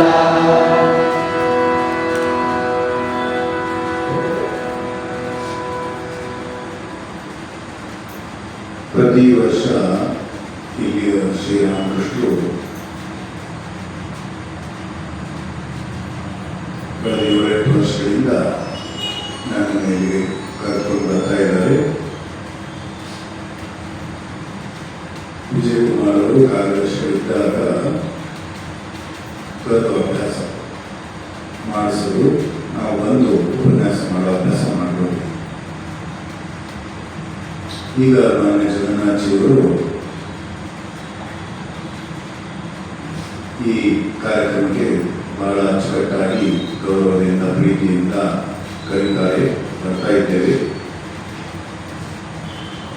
ನಮ್ಮ ಎಲ್ಲ ಕರ್ನಾಟಕದಲ್ಲಿ ರಾಮಕೃಷ್ಣ ಆಶ್ರಮಗಳ ಭಾವಪ್ರಚಾರ ಪರಿಷತ್ ಅಂತಿದೆ. ಒಂದು 40-50 ಆಶ್ರಮಗಳಿದೆ. ಅದರಲ್ಲಿ ಎಲ್ಲ ವರ್ಷದ ಸಮ್ಮೇಳನ, ಅರ್ಧವಾರ್ಷಿಕ ಸಮ್ಮೇಳನ ನಡೀತಾ ಇರುತ್ತೆ. ಅಲ್ಲೆಲ್ಲ ಕೂಡ ಪ್ರತಿಯೊಬ್ಬ ಆಶ್ರಮದವರು ಕೂಡ ತಮ್ಮ ತಮ್ಮ ಆಶ್ರಮದ ಕಾರ್ಯಕ್ರಮಗಳ ವರದಿಯನ್ನು ಒಪ್ಪಿಸ್ತಾರೆ. ಅದನ್ನು ಕೇಳಿ ಹಿರಿಯ ಸನ್ಯಾಸಿಗಳು ಸಂತೋಷ ಪಡ್ತಾರೆ. ಅದರಲ್ಲಿ 40-45 ಆಶ್ರಮದಲ್ಲಿ ನಮ್ಮ ಬಳ್ಳಾರಿ ರಾಮಕೃಷ್ಣ ವಿವೇಕಾನಂದ ಕೇಂದ್ರವು ಏನು ವಿಶೇಷ ಅಂದರೆ, ಬಳ್ಳಾರಿ ರಾಮಕೃಷ್ಣ ವಿವೇಕಾನಂದ ಕೇಂದ್ರದ್ದು ಎಲ್ಲರೂ ಗೌರವದಿಂದ ಪ್ರೀತಿಯಿಂದ ಆಶೀರ್ವಾದಪೂರ್ವಕವಾಗಿ ಮಾತನಾಡೋದು. ಎಲ್ಲಿಯೂ ಕೂಡ 4 ತಿಂಗಳು ಉಪನ್ಯಾಸ ಕಾರ್ಯಕ್ರಮ ನಡೆಯುವುದಿಲ್ಲ. ಬಳ್ಳಾರಿ ರಾಮಕೃಷ್ಣ ವಿವೇಕಾನಂದ ಕೇಂದ್ರದಲ್ಲಿ ನಡೆಯುತ್ತೆ. ಎಲ್ಲ ಯತಿಗಳು ಕೂಡ ಇಲ್ಲಿ ಬಂದು ಪ್ರವಚನ ಮಾಡ್ತಾರೆ. ಇದೊಂದು ಅದ್ವಿತೀಯವಾದಂತಹ ಪವಿತ್ರವಾದಂತಹ ಕಾರ್ಯಕ್ರಮ. ಇದನ್ನು ಬಹಳ ಭಕ್ತರು ಅಚ್ಚುಕಟ್ಟಾಗಿ ಸಮರ್ಪಣಾ ಮನೋಭಾವದಿಂದ ಮಾಡ್ತಾ ಇದ್ದಾರೆ. ನಮ್ಮನ್ನು ಅವರು ಕರೆದಾಗ ಶಾಲೆ ಮಕ್ಕಳಿಗೆ ಏನಾದರೂ ಮಾಡಿ ಅಂತ ಕೂಡ ನಾನು ಅವರಿಗೆ ಹೇಳಿದ್ದೆ. ಬಹಳ ರೀತಿಯಿಂದ ಎಲ್ಲ ಪ್ರಾಂಶುಪಾಲರನ್ನ ಸಂಪರ್ಕ ಮಾಡಿ ಇಲ್ಲಿಯೇ ಮಕ್ಕಳನ್ನು ಕರೆತಂದಿದ್ದು. ನಿಜಕ್ಕೂ ಕೂಡ ಶ್ರೀರಾಮಕೃಷ್ಣ ಶ್ರೀಮಾತೆ ಶಾರದಾ ದೇವರ ಪ್ರಮುಖ ಆಶೀರ್ವಾದ ಮಾನ್ಯ ಜಗನ್ನಾಥ್ ಅವರಿಗೆ, ಶ್ರೀನಿವಾಸ ಮೂರ್ತಿಯವರಿಗೆ, ಎಲ್ಲ ಭಕ್ತರು ಆ ಚಿಕ್ಕ ಮಕ್ಕಳು, ವಾಲಂಟಿಯರ್ಸ್, ಸ್ವಯಂ ಸೇವಕರು ಎಷ್ಟು ಇಲ್ಲಿನ ಸನ್ಯಾಸಿಗಳು ಇಲ್ಲ. ಆದರೂ ಕೂಡ ಸನ್ಯಾಸಿಗಳು ಮಠಗಳು ಎಷ್ಟು ಚೆನ್ನಾಗಿ ನಡೆಯಿತು. ಕೆಲವು ಅಲ್ಲಿ ಸನ್ಯಾಸಿಗಳು ಮಠಗಳಿನ ಸ್ವಲ್ಪ ಅಪೂರ್ವವಾಗಿ ಗೌರವದಿಂದ ಇರಬೇಕಾದ್ರೆ ಕೆಲವು ಮಠಗಳಿನ ಈ ನಮ್ಮ ಬಳ್ಳಾರಿಕೆಯಲ್ಲೂ ಚೆನ್ನಾಗಿ ನಡೀತಾ ಇದೆ, ಬಹಳ ಯಶಸ್ವಿಯಾಗಿ ನಡ್ಕೊಂಡು ಬರ್ತಾ ಇದೆ. ಇದು ಬಹಳ ಭಗವಂತನ ಆವಿರ್ಭಾವ ಇದೆ ಅನ್ನೋದಕ್ಕೆ ಸಾಕ್ಷಿ. ನಡ್ಕೊಂಡು ಹೋಗ್ಬೇಕಾದ ಮಠ ನಿರಂತರವಾಗಿ ನಡ್ಕೊಂಡು ಹೋಗಲಿಕ್ಕೆ ಭಕ್ತರ ದರ್ಶನ ಇರುತ್ತೆ. ಹಾಗಾಗಿ ತಾವೆಲ್ಲರೂ ಕೂಡ ಎಷ್ಟೊಂದು ಕಾಲ ಇವತ್ತು ಅಮಾವಾಸ್ಯೆ ಎಲ್ಲ ಭಕ್ತರು ಅದೆಷ್ಟು ಏಕಾಗ್ರತೆಯಿಂದ ಬಂದು ಧ್ಯಾನಸ್ಥರಾಗಿ ಬಂದು ಕೂತ್ಕೊಂಡು ಕೇಳ್ತೀರ. ಇದೆಲ್ಲ ನೋಡಿದಾಗ ಪ್ರವಚನ ಮಾಡೋರಿಗೆ ಸ್ವಲ್ಪ ಸಂತೋಷ ಆಗಬಹುದು. ಆದರೆ ಅದಕ್ಕಿಂತ ಹೆಚ್ಚಾಗಿ ದೇವರ ಶಕ್ತಿ ಭಕ್ತರು ಬಂದಾಗ ಅದು ಜಾಗೃತವಾಗಿರುತ್ತೆ. ಅಂತ ಒಂದು ಬಹಳ ಅದ್ಭುತವಾದ ಪರಿಸರದಲ್ಲಿ 4 ದಿನ ಇರಲಿಕ್ಕೆ ನನಗೆ ಅವಕಾಶ ಮಾಡಿಕೊಟ್ಟಂತಹ ಬಳ್ಳಾರಿ ರಾಮಕೃಷ್ಣ ವಿವೇಕಾನಂದ ಕೇಂದ್ರದವರಿಗೆ ತಾವೆಲ್ಲ ಅಷ್ಟೊಂದು ಬಂದಿರೋದಕ್ಕೆ ತಮಗೆ ನಮಸ್ಕಾರಗಳು, ಕೃತಜ್ಞತಾಪೂರ್ವಕವಾದ ಧನ್ಯವಾದಗಳು. ನಮ್ಮ ಈ ಗುರುವಿನ ಮಾತುಗಳು ಅವುಗಳನ್ನು ಶ್ರೀರಾಮಕೃಷ್ಣ ಪಾದಕ್ಕೆ ಸಮರ್ಪಿಸ್ತೇನೆ. ಜಯ ರಾಮಕೃಷ್ಣ.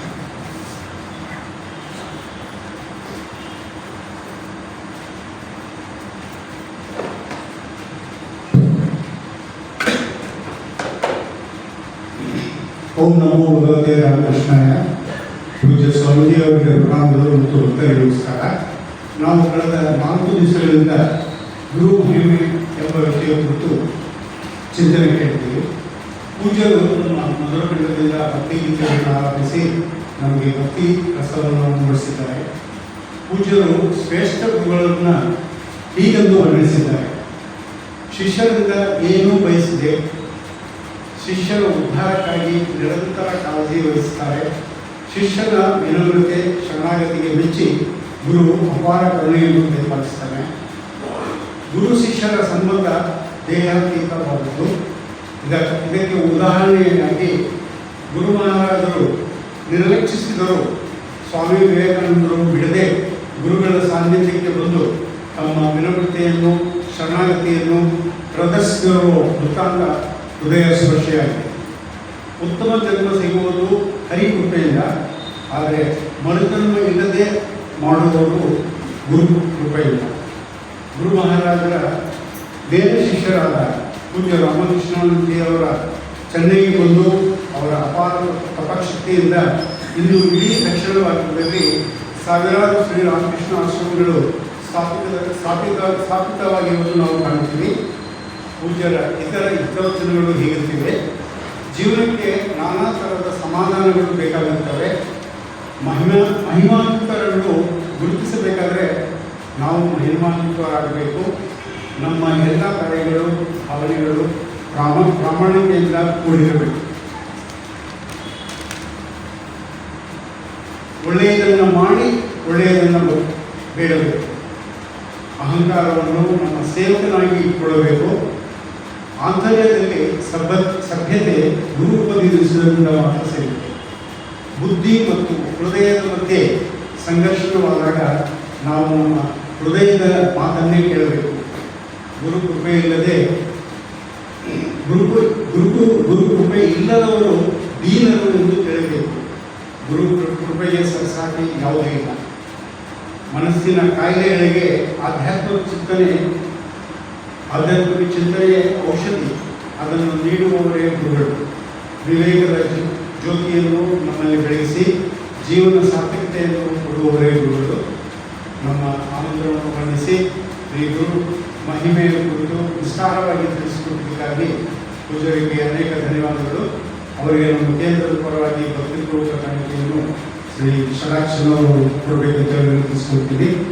ಷಡಾಕ್ಷನವರು ನಮ್ಮ ಆಶ್ರಮದ ಭಕ್ತರು ಮತ್ತು ಕೇಂದ್ರದ ಸದಸ್ಯರು ಮತ್ತು ಕೇಂದ್ರ ಕಮಿಟಿಯ ಮೆಂಬರು ಆಗಿದ್ದಾರೆ.